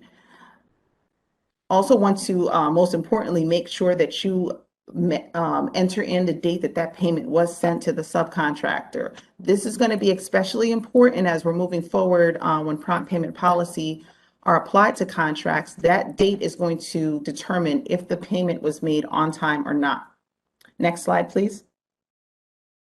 The final portion of the prompt payment policy entry is going to be any comments. I'm sorry, this is actually the same section that we were looking at just a second ago, but this is a section where you can put in any comments about what the work was performed for. Over here we have in demolition work. Reference number is generally used to keep track of a check number, and this is a great way to make sure that as the subcontractor goes in and acknowledges that payment, to make sure that you guys are talking about the same payment. Next slide. This is what I was looking for. The prompt payment policy. This is the final step of the payment where you'll select the prime contractor will select which payment they use to pay the sub from. And this is also going to be important. This ties into the date that the subcontractor was paid. So remember, once the county pays the prime, you have 30 days to pay the sub. Our software, Prism, is looking at those 2 days to determine if the prompt payment policy was violated or not violated. This is also the section where you will record if the payment made to the subcontractor is a retainage payment or a final payment. This is important simply because if it's a final payment, we want to stop bugging you with reminders to pay this subcontractor, or even reaching out to the subcontractor, reminding them to submit payment reports. That final payment lets Prism know that this subcontractor's work is complete. Also, in terms of tracking, in keeping with the requirements of the prompt payment policy, there are some rules attached to how quickly those payments need to be made. And this helps Prism identify what kind of payments are being put in the system. Next slide, please. Next, I'll touch on a workforce, and this is specifically about the local hiring program that you all will be implementing soon. In Prism, workforce tracking is tracking the employment trends of workers, and in your situation, local workers, to help assess economic benefits and the impact. Next slide, please. We make this super easy for you by reporting your workforce into a reporting wizard. One of the few things that you'll need to identify is which workforce program for you all is going to be the local hiring, which vendor is reporting, and the reporting period. And next slide. You'll review the goals associated with the workforce program. And if I heard correctly, it's 51% for the county, which I think is awesome. Right now on this one, we're showing 7%, 3%, 1%, but I think the county is doing just an amazing job of making sure that the local community has access to jobs, and has also just for the local economy to keep those dollars within the county. Next slide, please. After you review those goals of what the county is requiring, you will you can download a workforce utilization report template. This template is going to be pre-populated with either the employees or the crafts that the county is tracking. Next slide, so we can take a peek at what that looks like. And This template, as with all PRISM templates, are Excel. So this is going to be something that's familiar to you, that you've seen before. And like I've mentioned, these templates are pre-populated. So you don't want to just copy and paste these. You'll take this Excel template right out of PRISM, download it, and fill in the numbers to help the county assess, are you meeting those workforce hiring goals? Next slide, please. After you've completed that template, you'll upload it into PRISM, and all the numbers that you put on that Excel spreadsheet will populate in this review tab. This is a great chance for you to review. And also, if you've noticed any errors, you're able to make those modifications right here on this screen. Once everything is reviewed and you're happy with the data that you provided, you're ready to confirm. Next slide. As you can see, you confirm, you complete the affidavit to attest that the information you provided is accurate, and submit. It's as easy as that. It's as easy as that. Once you hit submit, the county receives this report and they're able to review it, come back to you with any questions, and also add it in to make sure that the 51% hiring goal is on track.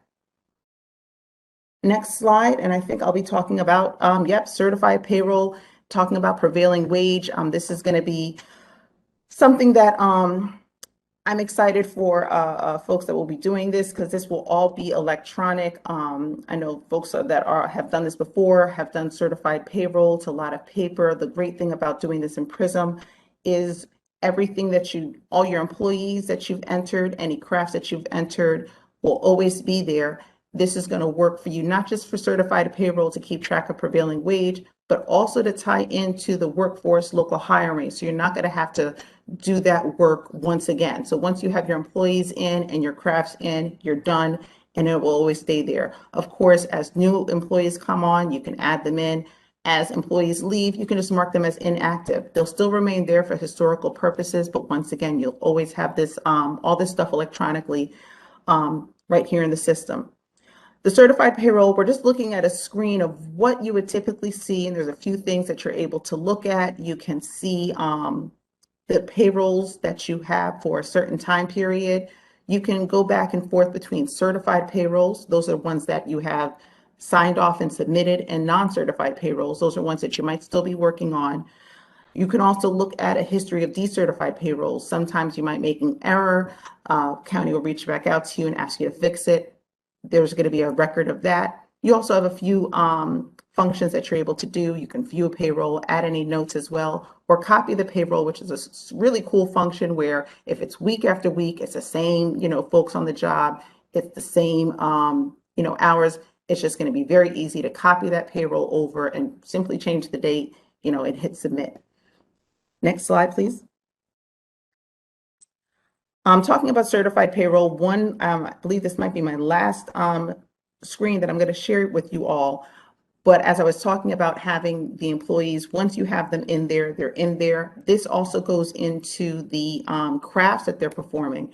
These crafts will be preloaded by the county, and these are going to correlate with what type of work is being done on a contract, as well as these crafts that you're seeing here are also going to be tied into the prevailing wage that Mr. Leonard Howie mentioned just a while ago. So the wage determinations, as he mentioned, are already determined.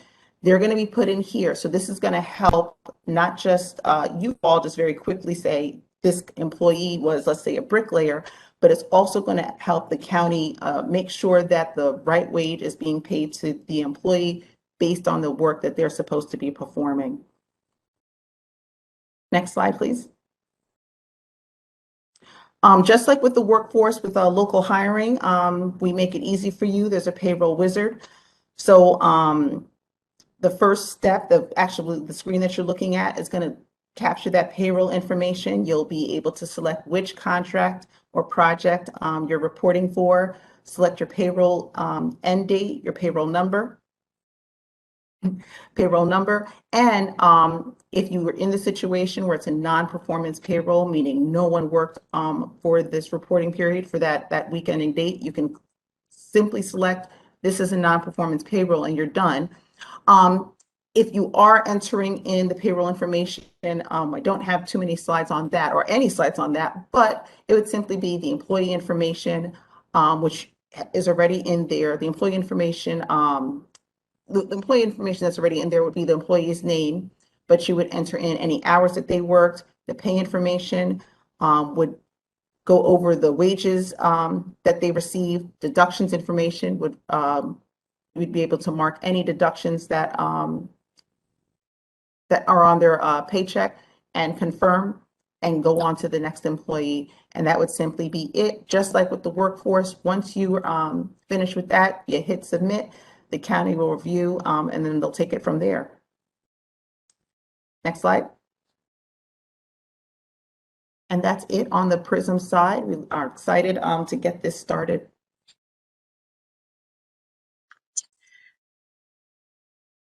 Thank you so much, Judith. We was very excited about the expansion of PRISM. I think it's going to do tremendous, provide tremendous gains with respect to our capacity and ensuring our compliance. So, and the impact that it's going to have across the enterprise in a more general sense. So we're very, very excited. In terms of questions, I don't have any questions immediately in the chat, and I don't have any questions related to the presentation in my text.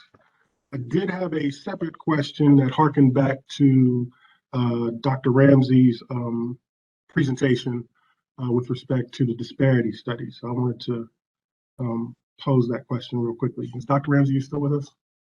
Yes. Okay, great. There was a question about, I guess the individual may have missed your presentation, but they were curious about the lost dollars that are referenced in your presentation. And they wanted to know where those dollars are, like where are they lost?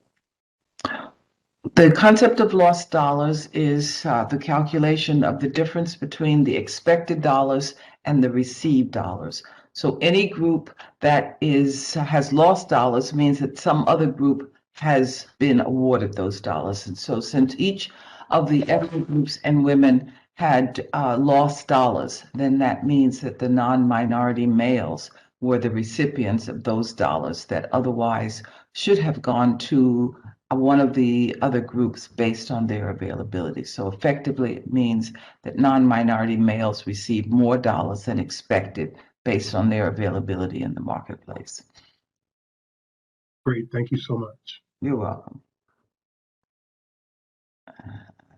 I have a comment about our partnership with PRISM and how that relates to the work we're doing here in the county. And again, Ms. Stevenson and Judith, let me say how much we appreciate the partnership and the expansion, because in other tours of duty that I've had in my career where PRISM is in place, it does make monitoring and compliance so much easier.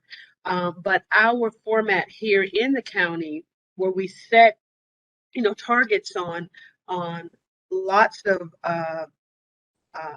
programs and efforts through our stat team, the data that we're now going to be able to collect will be very transparent and give us the opportunity to take that transparency back to the community with respect to small and minority businesses.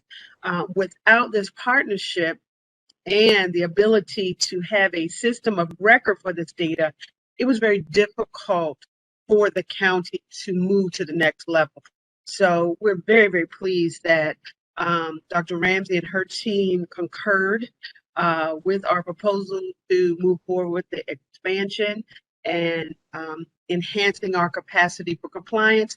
Plus, I will say that for our colleagues from the business community, PRISM is such a user-friendly tool that you will find it to be helpful to you and your staffs as we begin to track new information that we need to gather from you.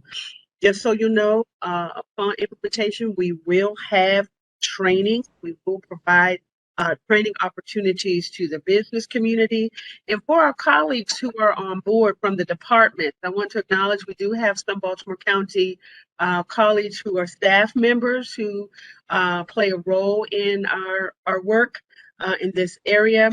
We will also have training for you. That's a part of the development and partnership that we have with Early Morning Software.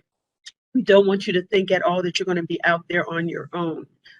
But my experience in other jurisdictions that I've had the opportunity to work in this area, it's very, very user-friendly, and I think that you will find it beneficial to you, our business colleagues, and also our staff. So we look forward to moving forward with the expansion, because we've been a PRISM customer for quite some time, but we're expanding particularly on the client side, and as we have now the prevailing wage and look hiring, where we need to capture that data, particularly as we expand our DBE program as well. So thank you. Most welcome. It's our pleasure. I did have one follow-up technical question that was posed. There's some folks that have tried to register with the PRISM system, and they were curious as to how they acquire the PIN.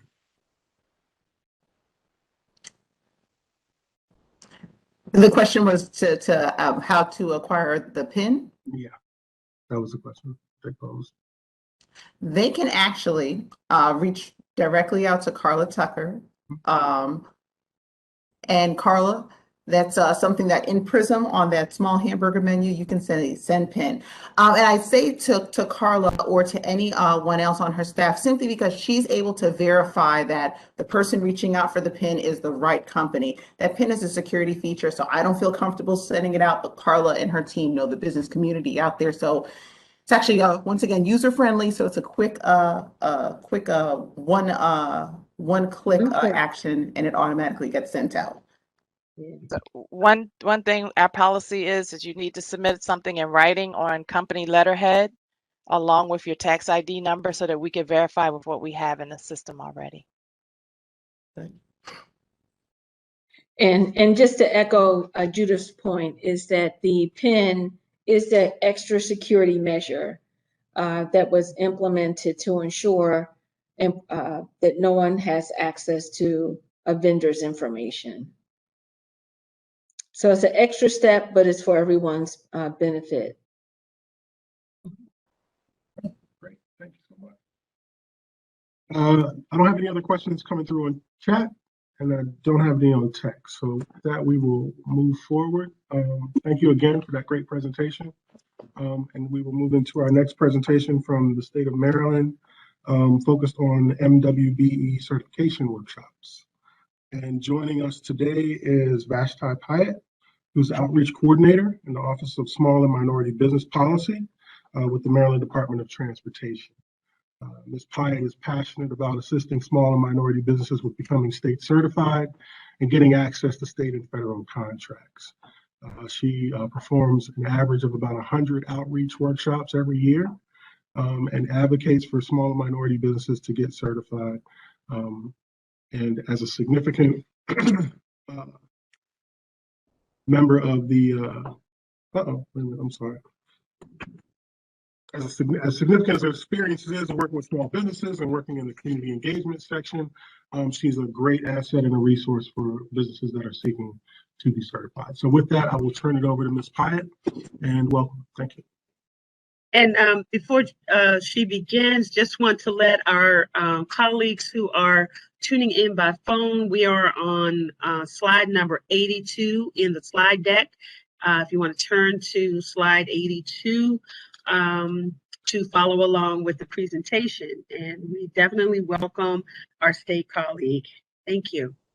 And if I may add one comment, Vashti, before you begin. For those of you who are already certified, please pay close attention to the portion pertaining to expansion of services.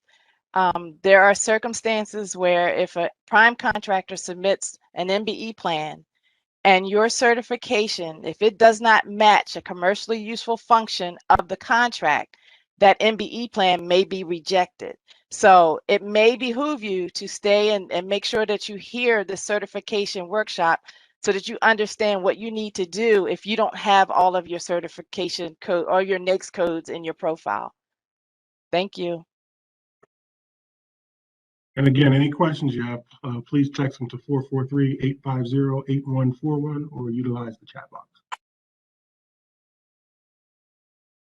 Good afternoon. So I thought that the city was going to go before me. I just want to clarify. That is correct. That was a switch. Oh, okay. Okay. Mr. Campbell, Troy. Okay. Sorry. Okay, so we do apologize for that. Mr. Campbell, let's have Troy do your presentation, and that was a last minute decision to place the city first. My apologies, Mr. Campbell. With that, we will certainly turn it over to you. Mr. Campbell is the Acting Director, Deputy Chief of Minority and Women Business Opportunities Offices for Baltimore City. And it is a pleasure to have you here with us this afternoon. So with that, I will turn it over to you, Mr. Campbell.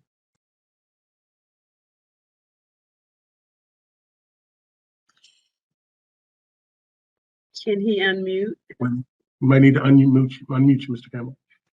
It looks like he's unmuted. The camera is on. Oh, there he is. Hi, Mr. Campbell. Can you hear us? Scott, can you check and see, troubleshoot Mr. Campbell is He is unmuted. definitely unmuted. Right. He's definitely unmuted. Let me see what I can attempt here. Mr. Campbell, if you click on the little down arrow next to the word mute at the bottom of your screen, there's an option to switch audio. You may need to change it to a different microphone source. Can you hear me now? Yes, sir. Yes, very good. I did not know what was going on for a Some, second. look, some things are working for us. Yes, Thank yes. Thank you, Scott. I understand. I understand. Once again, good afternoon, everyone.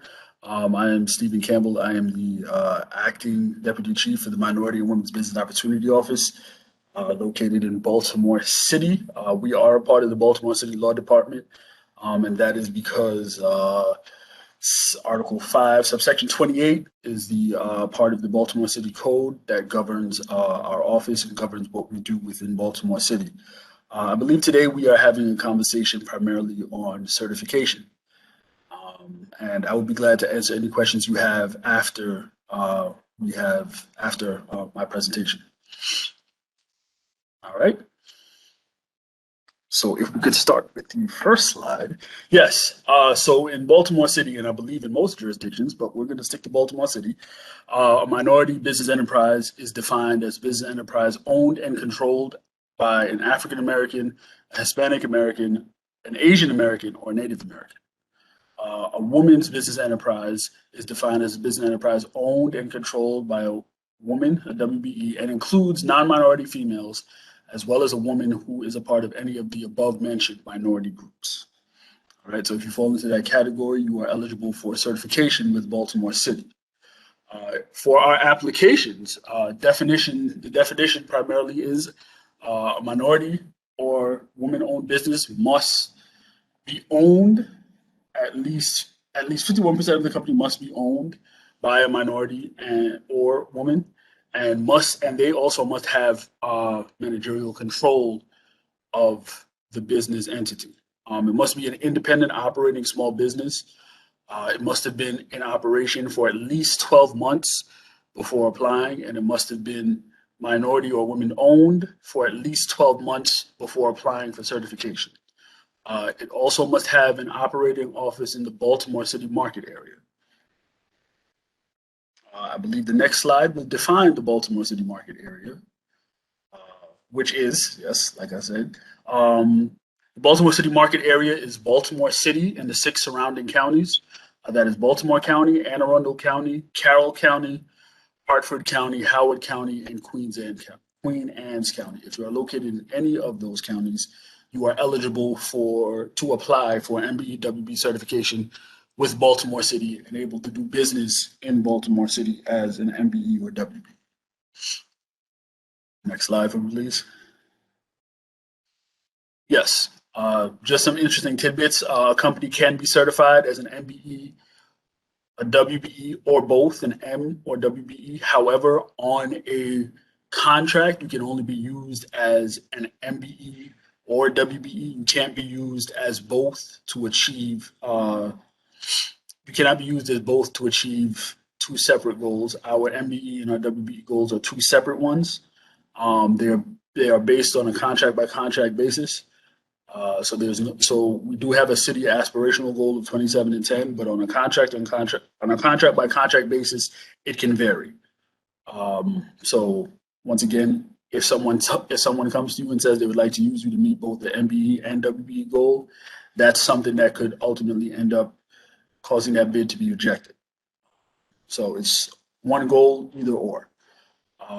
When being used to achieve the MBE WBE participation goals on a contract, you as an MBE or WBE is not allowed to subcontract more than 10% of the work assigned to you to another company. Things we need for certification. Your affidavit must be completed, signed, and notarized. The documents appropriate for your business structure, the corporation, partnership, LLC, sole proprietorship, you need all of the necessary documentation for that. If you cannot provide it, please explain why you cannot provide it. All of the services you would like to be certified for.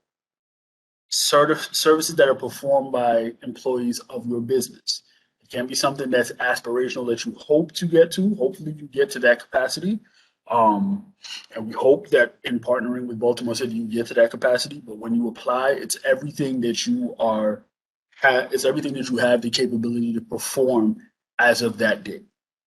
And do not include services that you would subcontract to other businesses for which you do not have a license to provide.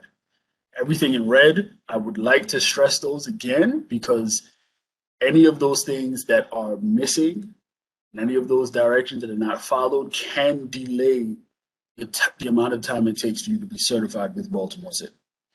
All right? Next slide for me, please. This slide should have been updated. I don't know why it wasn't. But we still have the M.2 MBOO certification application. It is no longer called a reciprocal affidavit. And the reasons why it's not called reciprocal is because we still have to engage in our own investigation as the city. However, we do take into account some of the information that is in SDAT and your information from MDOT in order to shorten the time it would normally take for you to be certified with Baltimore City. So it is not necessarily reciprocal, as in where I think reciprocal would kind of mean you would take your certification and take everything from MDOT and certify you that way. We still conduct our own investigation where there might be site visits.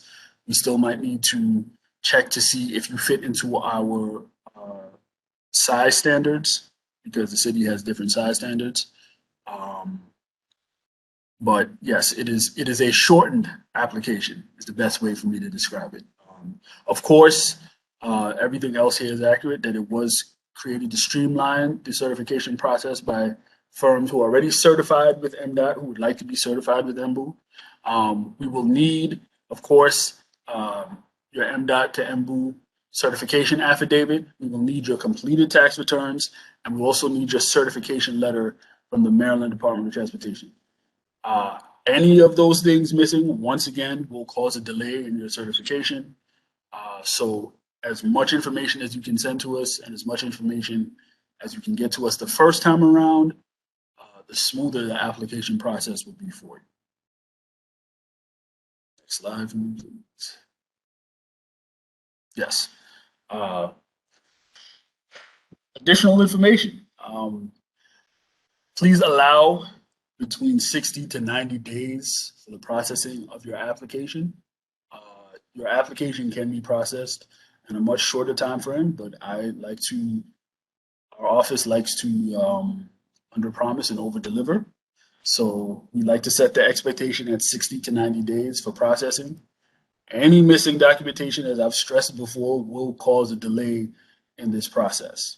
If you have any questions, please do not hesitate to call us. If you don't know how to fill out the form, or if you have additional, whether it's your first time or whether you are filling out the MDOT to MBU certification affidavit, if you have any questions, please do not hesitate to call us. We are here to provide assistance, and we are customer service focused. So any way we can help to make the process smoother for both of us, please let us know. Once your certification is approved, certifications are valid for 2 years. Upon recertification, you would be receiving a no change affidavit, where you would be just resubmitting a shortened version of your information. If there have been any changes to the business during that 2-year period, you are required to submit those to the MBU office to let us know in advance. For example, if you had a name change, if you moved, things of that nature, we need to be alerted and notified of that prior to recertification. Remember, when being used to achieve goals, you must be certified to provide the businesses on this contract. They have to be commercially useful functions. I think someone stressed that earlier in participation, and I would just like to stress that again, that is something that you have to be certified for the services that they list you for, and you need to be certified with us for those services. Last and most importantly, not least, certification is not a guarantee of business. It gives you a leg up in the marketplace, but you need to market your own business to prime contractors and other businesses in the region so that you can collaborate and do business with them. Right? I think that is our last slide. Yes. Of course, this is our contact information. We are located at City Hall on the first floor. And we have our email address there, as well as the first one is our office number. The second one is our fax number. And you can also email your affidavits, your MBU to your MDOT to MBU certification affidavit. You can also email that to us. You don't necessarily have to drop it off or mail it. You can email it to us. Again, as long as we have all of the information necessary that we need to certify you the first time, it will make the certification process easy. That is the end of my very brief presentation. If you have any questions, please don't hesitate to ask. All righty, Mr. Campbell. And with that, the questions have begun. The first of which is, how often, what's the turnaround time for updating the directory, particularly as it relates to companies and their expiration dates on the certification items?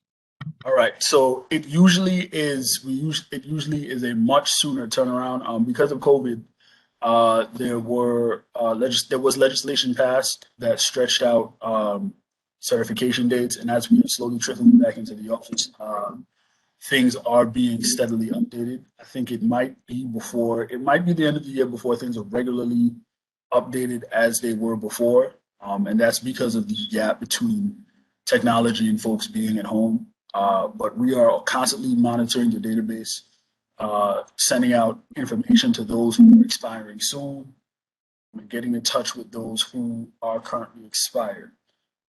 If someone is one thing that I can say is that even if the database is not updated, if you have gotten your application to us back by a certain time and it's in the database, we will honor the certification for the time it takes to process. So if it says that you expire on July 27th and you got your application into us on July 24th, whether it's 30 days, 60 days, or 90 days, however long it takes us to process, we will honor your certification during our period of due diligence where we are investigating and looking over your application. Thank you. And then I guess the other question was, I think someone missed, if you could revisit the brief discussion about the MBE goals in the city, how those are addressed. Yes. So MBE goals are we create MBE goals. Back to the slides, like move to those slides. Sorry? Okay, go ahead. Yeah, so while he's working, MBE WBE goals are set on a contract by contract basis. And so we judge the availability of our subcontractors versus the availability of contractors in the Baltimore City market area. We judge those two numbers against each other to come up with the availability that's necessary to put MBE WBE goals on each contract. And once again, each goal is independent of each other. So I've had people who have done work in other jurisdictions say, well, we've done they do I guess 45%, let's just say, overall goal, when the goals are 35% MBE and 12% WBE. Those two goals are independent. So we're looking for 35% participation on the MBE side and 12% participation on the WBE side. So, 45%, unfortunately, 45% MBE participation in that scenario, you would have more than met your MBE goal, but you would have failed to meet your WBE goal, which is a material defect of your bid. And so if you're being used as an MBE or WBE subcontractor, I would also like for you to also be aware of that the goals are independent. And so if someone comes to you and asks you to do a portion of the work, it's well within your right to know how much the MBE or WBE goal is and how much of that particular goal you will be trying to meet. Excellent, thank you. So, let me check and see if I have any other questions via chat or text.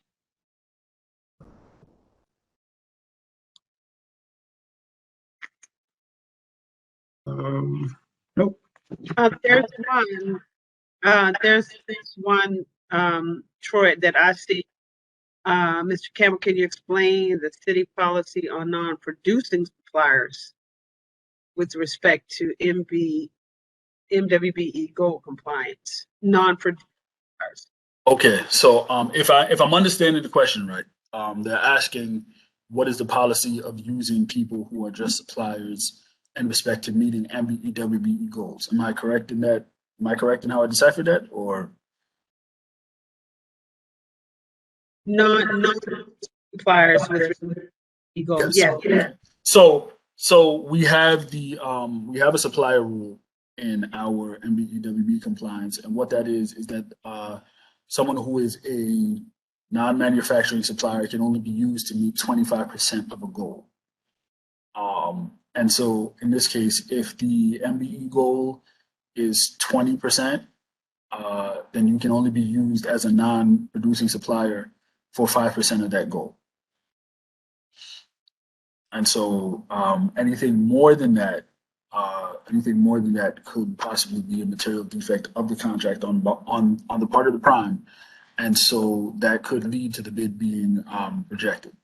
So the non-supplier rule is 25% of any particular goal and whatever the corresponding dollar amount would be in that situation. So let's say the goals are 20 and 10 MBE and WBE, then a supplier could only perform 5% on the MBE side and 2.5% on the WBE side.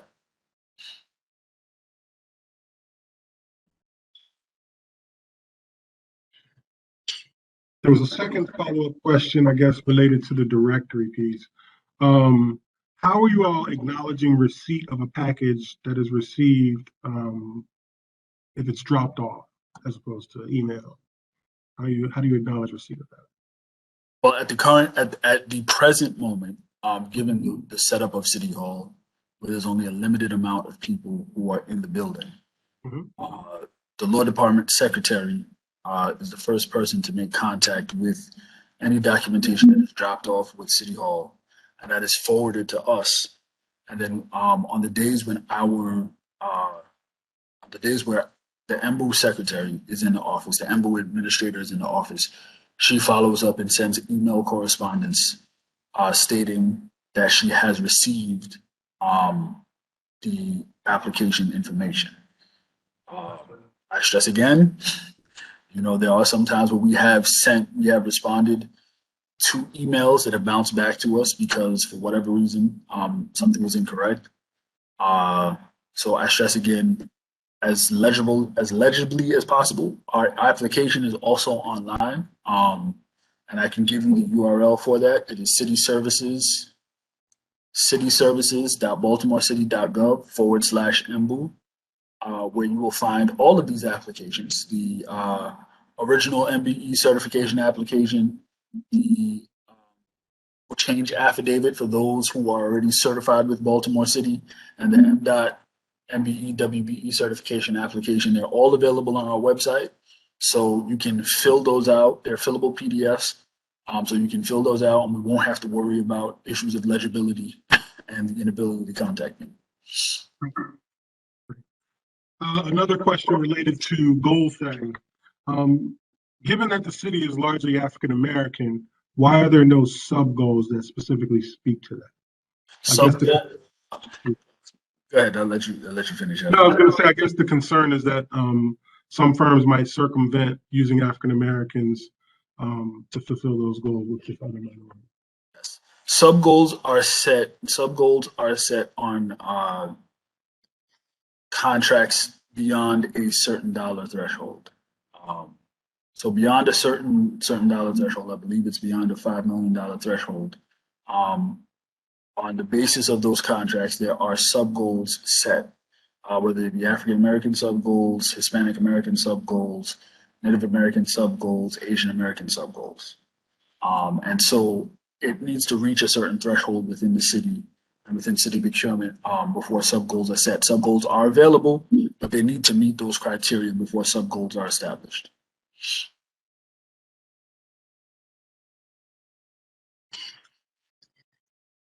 Troy, are there questions? I don't have any other questions in the text or in the chat. So Okay. So I have a question for you.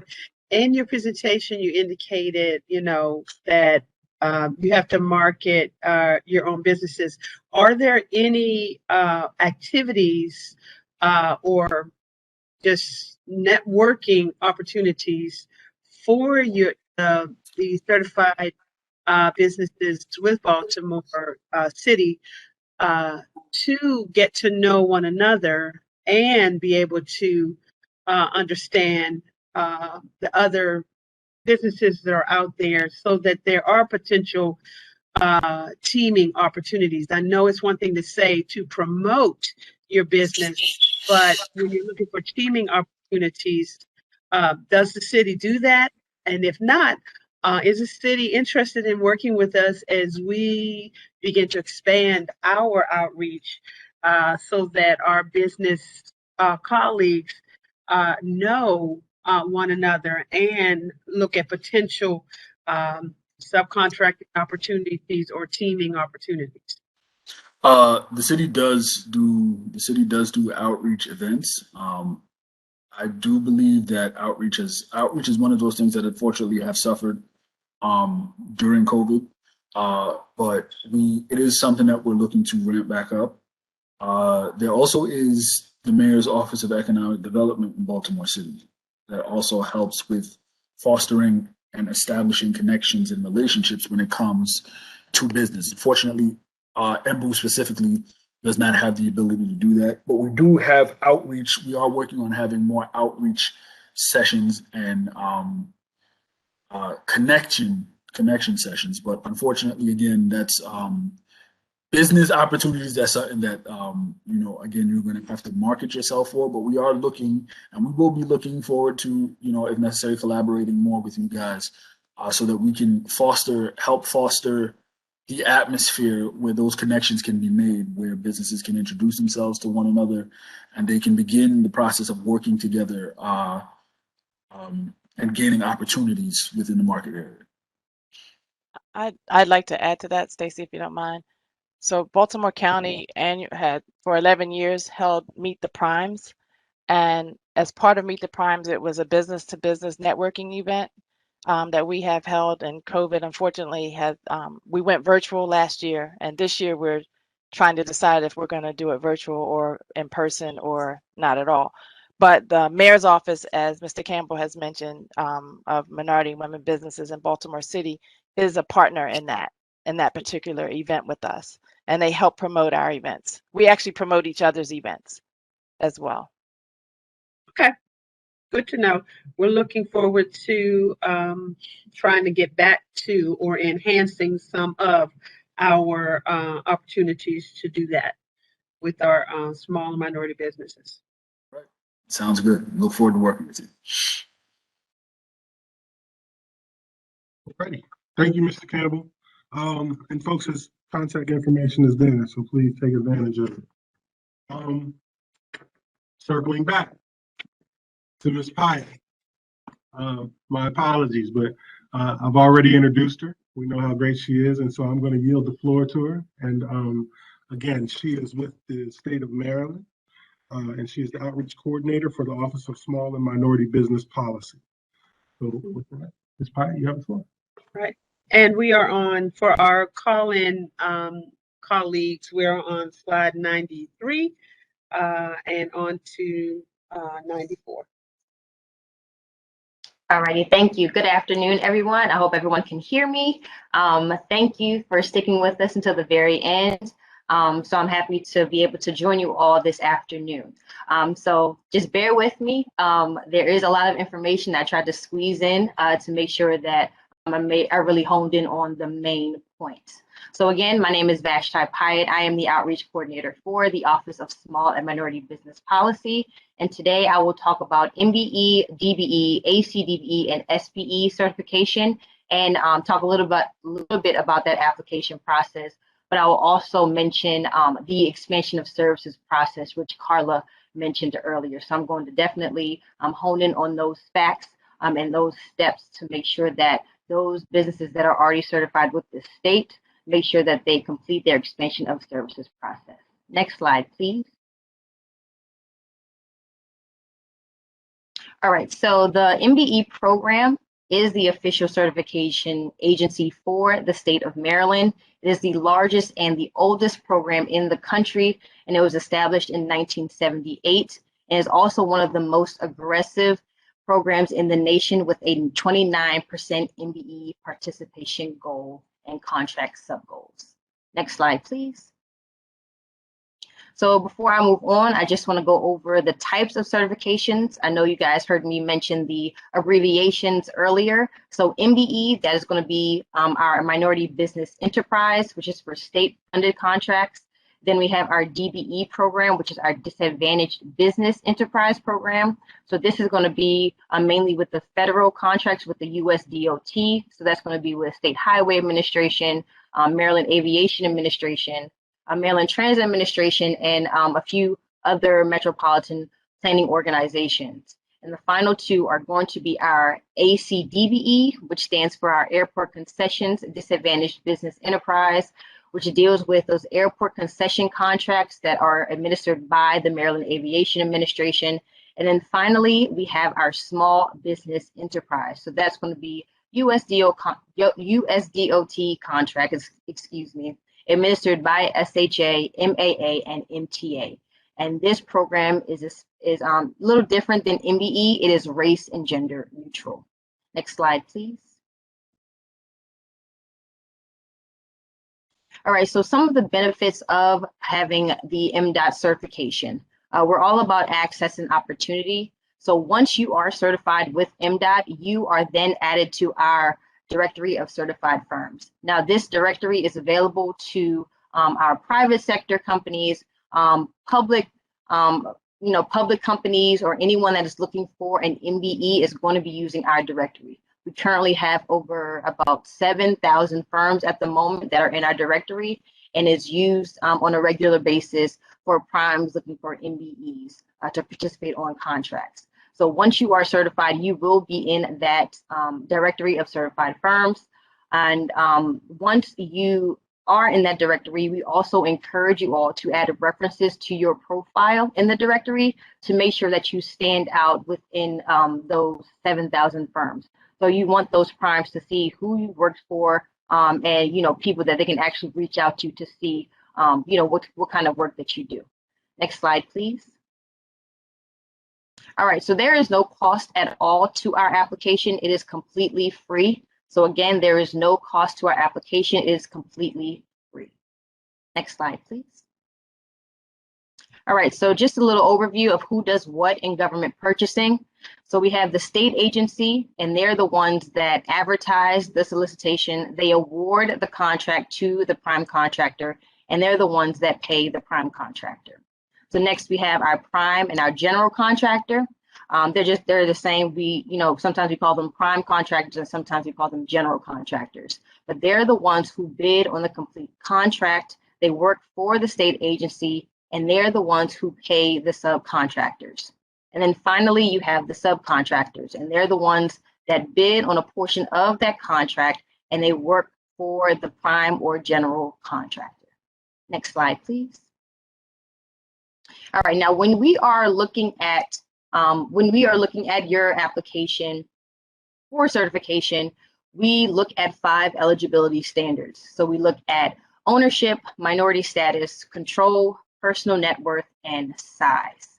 And I'm going to go into a little bit of detail about all 5 of those in the next slides. All right, so for ownership, as you know, an MBE, DBE, or ACDBE is a small business that is at least 51% independently owned and controlled by one or more socially and economically disadvantaged individuals. So again, small business is at least 51% independently owned and controlled by one or more socially and economically disadvantaged individuals. And just to make note that owners must be a U.S. citizen or a permanent resident. The firm's headquartered in Maryland. You must be in good standing with the Maryland Department of Assessments and Taxation, and ownership must be real and substantial. Next slide, please. All right, now next we have our minority status. So these groups that are listed are presumed to be socially disadvantaged. So we have women, African Americans, Hispanic Americans, Native Americans, Asian Pacific Americans, Subcontinent Asian Americans, and for our MBE program only, we have disabled persons. Now, I do want to mention before I go on that firms owned by ethnic women are duly certified. So you'll be certified in your ethnicity and as a woman. Next slide, please. All right, now just want to make a note about the minority status. If you are not listed in the presumed group that I mentioned earlier, you will have the opportunity to prove that you are socially and economically disadvantaged. Now, I will say this is not an easy case to prove. However, you still have the opportunity to prove that you are socially and economically disadvantaged. Next slide, please. All right, now for our third standard is control. This is one of the extremely important ones that we definitely make sure that our applicants are aware of. So if you are a minority owner of your firm, you must have the following. You have to have the overall understanding, managerial and technical competence, as well as experience related to your business. So again, you have to have the overall understanding, managerial and technical competence, as well as experience that is related to the type of business that you are seeking certification in. So when it comes to control, we are looking at those NAICS codes. So firms are certified in specific areas of work, and we go by the North American Industry Classification System. I have also provided the link for you all to visit, just to do your own research on what those NAICS codes are and what they consist of when it comes to being certified in that specific area of work. Next slide, please. All right, next we have personal net worth. So in order for you to be considered economically disadvantaged, you have to provide, the owner must provide a personal financial statement. Now, this is where you're going to declare your MBE cap, whether your MBE cap, your DBE cap, or your ACDBE cap. So the current MBE cap is about is $1,788,667. So that is adjusted on an annual basis, where our DBE caps and our AC DBE caps are about $1.3 million. So I do want to mention that for your PNW or personal net worth, the calculations do not include the applicant's personal residence or the value of the applicant's business. So again, when you are calculating your personal net worth for your business, it does not include the applicant's personal residence or the value of the applicant's business. Next slide, please. All right, and finally, what we look at is the size. So all applicants have to be small. So when we're looking at size standards, it's set by the SBA. So that's going to be the U.S. Small Business Administration. So that is the main thing that we look at when we are looking at the eligibility standards for certification. Are you small and do you fit within those standards?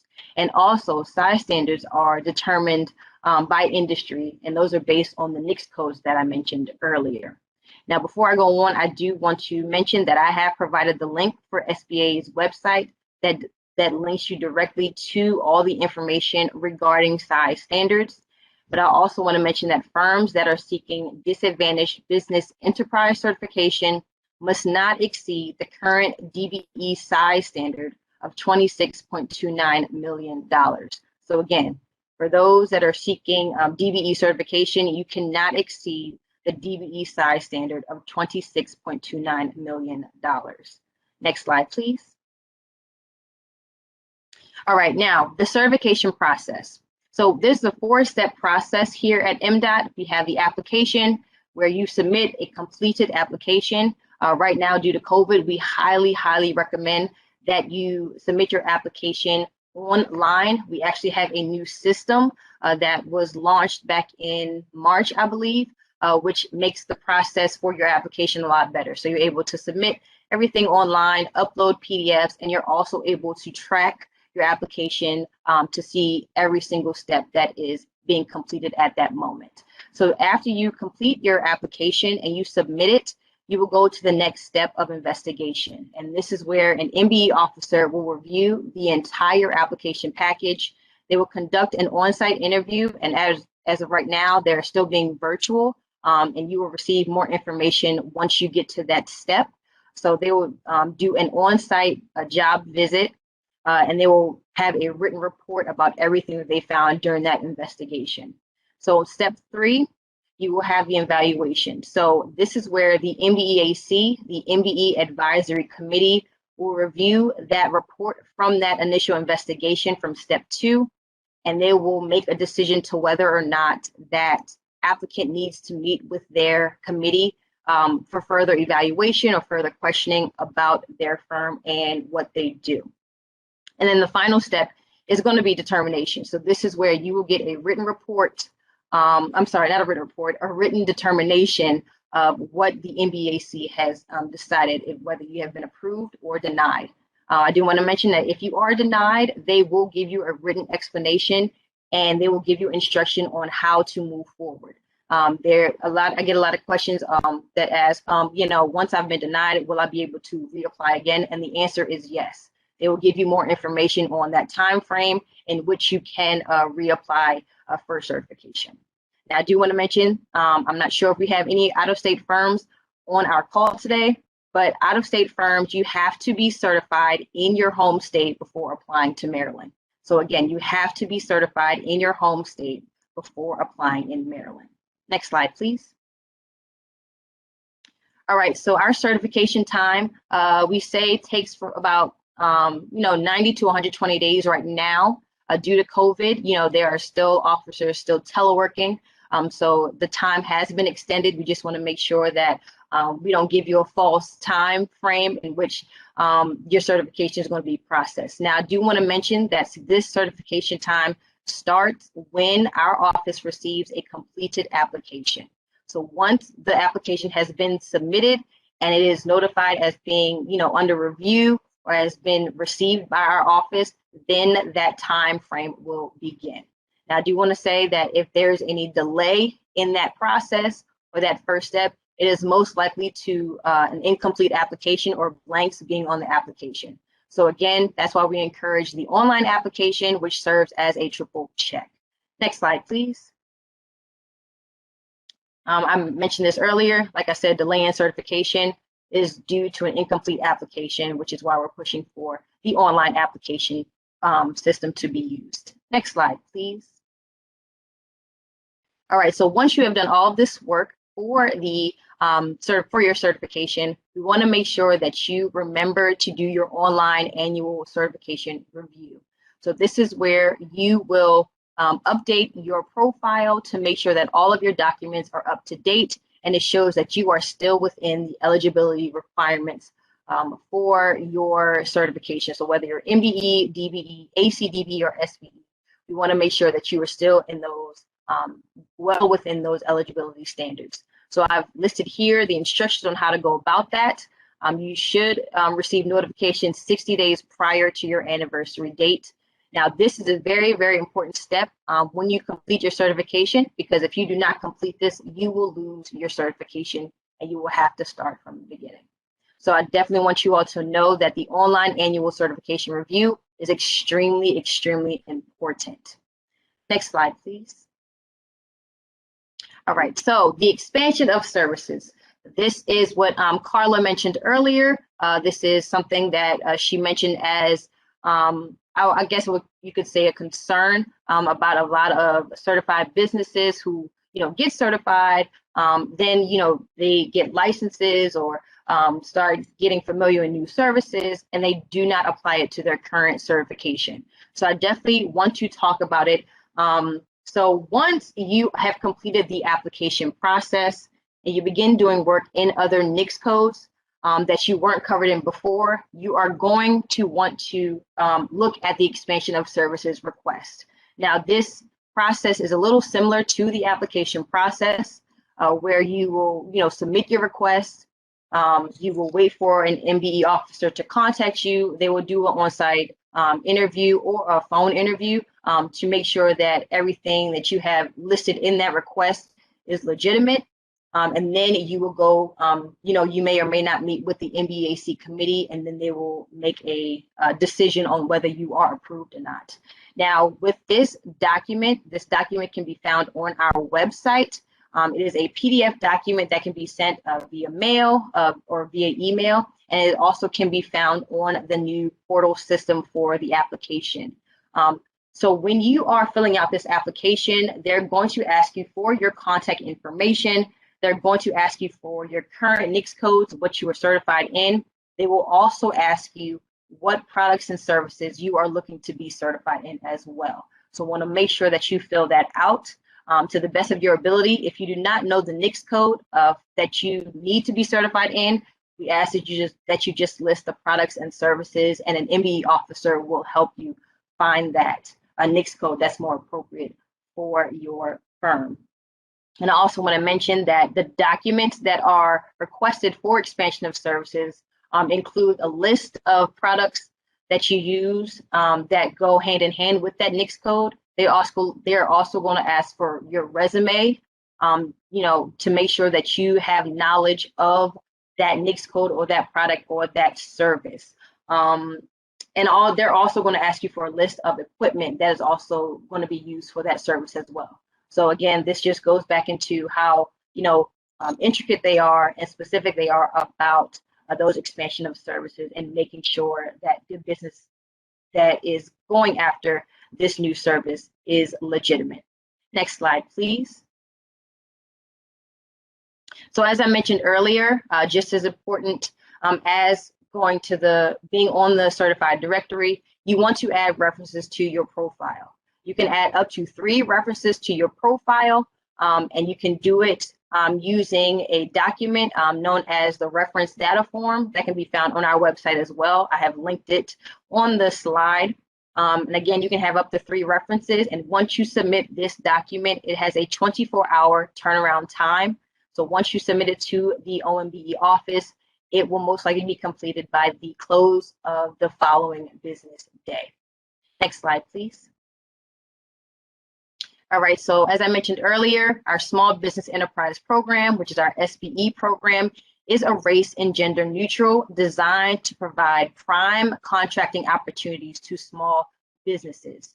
So that's going to be on those federally aided projects with, Aviation Administration, Highway Administration, and the Transit Administration. So it's going to assist in building capacity, and it is also created to eliminate obstacles for those small businesses that are trying to get prime contracts. So like I mentioned, it only applies to contracts with SHA, State Highway Administration, Maryland Transit Administration, and the Maryland Aviation Administration. Next slide, please. Again, the eligibility standards here for the SBE program, it's race and gender neutral. Again, you must be a small business as defined by the SBA, at least 51% owned, and not exceed the P&W of $1.32 million. Your firm has to be organized for profit, and you must be a U.S. citizen or a permanent resident. Now, if you are currently an M.DBE certified firm, you are automatically be certified as an SBE. So if you are already DBE certified with MDOT, you are automatically certified as an SBE.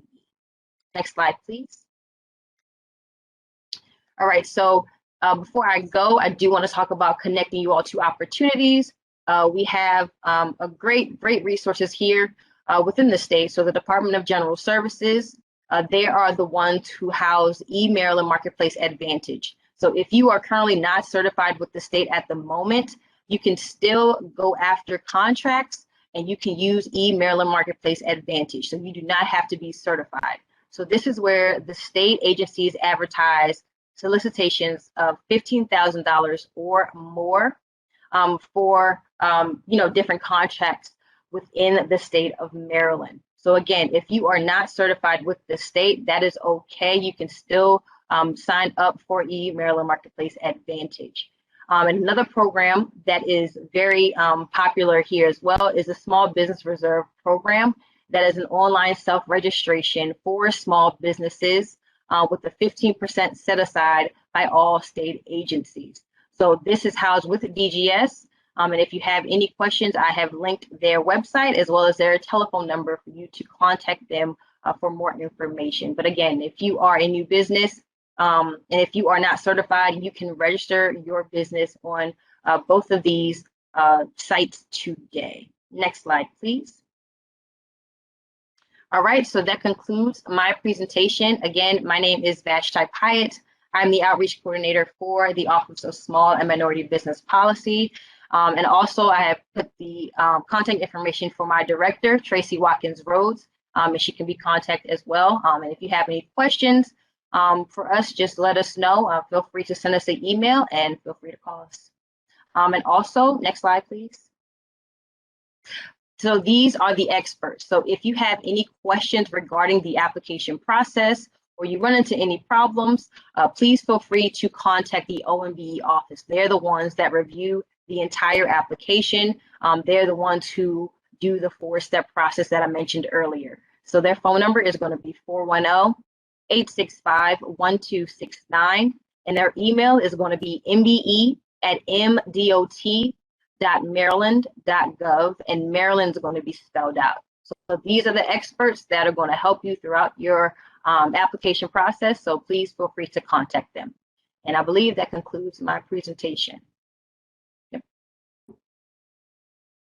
Great, thank you, Ms. Pyatt. That is why we follow the Maryland model, right, Carla? Excellent presentation. I don't actually have any questions in the text. Absolutely. Yeah, I don't have any questions in the text or in the chat. So if anybody has a quick question they want to pose, please do. But I want to thank everybody, number one, for hanging in there with us on the technology issues, because it was really important for us to convey this information and get it out there and let you know what our level of commitment is to really impacting and moving the needle in this area. And so with that, I'm going to turn it over to you, Madam CAO, to kind of close us out. Thank you, Troy, and also Mr. Campbell, Ms. Pyatt. I just cannot say how pleased we are with the partnership with the state and the city, to Director Howie and his team, and for all of you who have stayed with us today.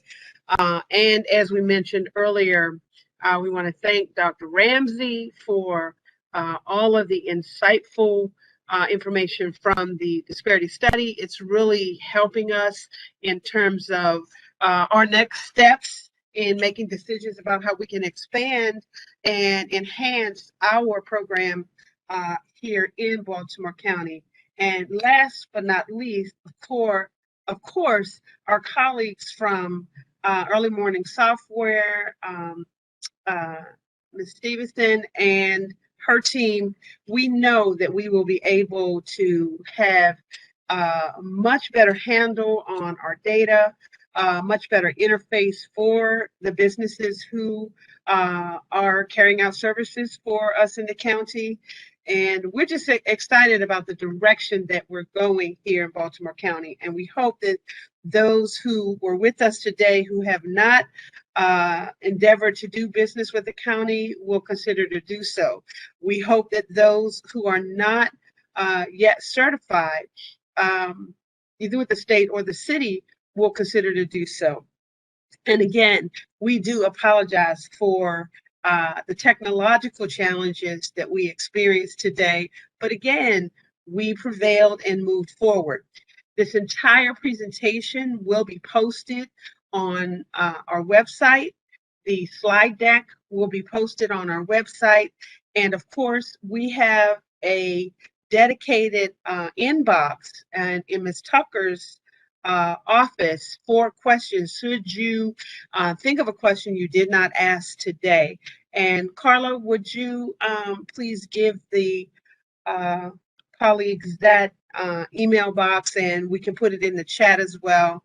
But for our call-in participants, can you please verbally give that email box for ongoing questions? Yes, the email address for the Baltimore County Help Desk is mwbe@baltimorecountymd.gov. And I'll repeat it. mwbe@baltimorecountymd.gov. Thank you. And we'll also put it in the chat for those who are online with us. This is the end of our program for today, but it is just the beginning of the work that we are doing to implement various recommendations from the disparity study. And as the county executive indicated, we are closely reviewing our goals and will be making decisions very soon on the changes that we will make. We are working very closely, as Ms. Tucker and Director Howie indicated, on our Small Business Institute and what that partnership will bring, even with the expanded partnership with our colleagues from the state and from the city, as we work harder to serve our small and minority business community here in Baltimore County. So again, thank you for joining us, and we look forward to working with you going forward as we expand this area of service delivery.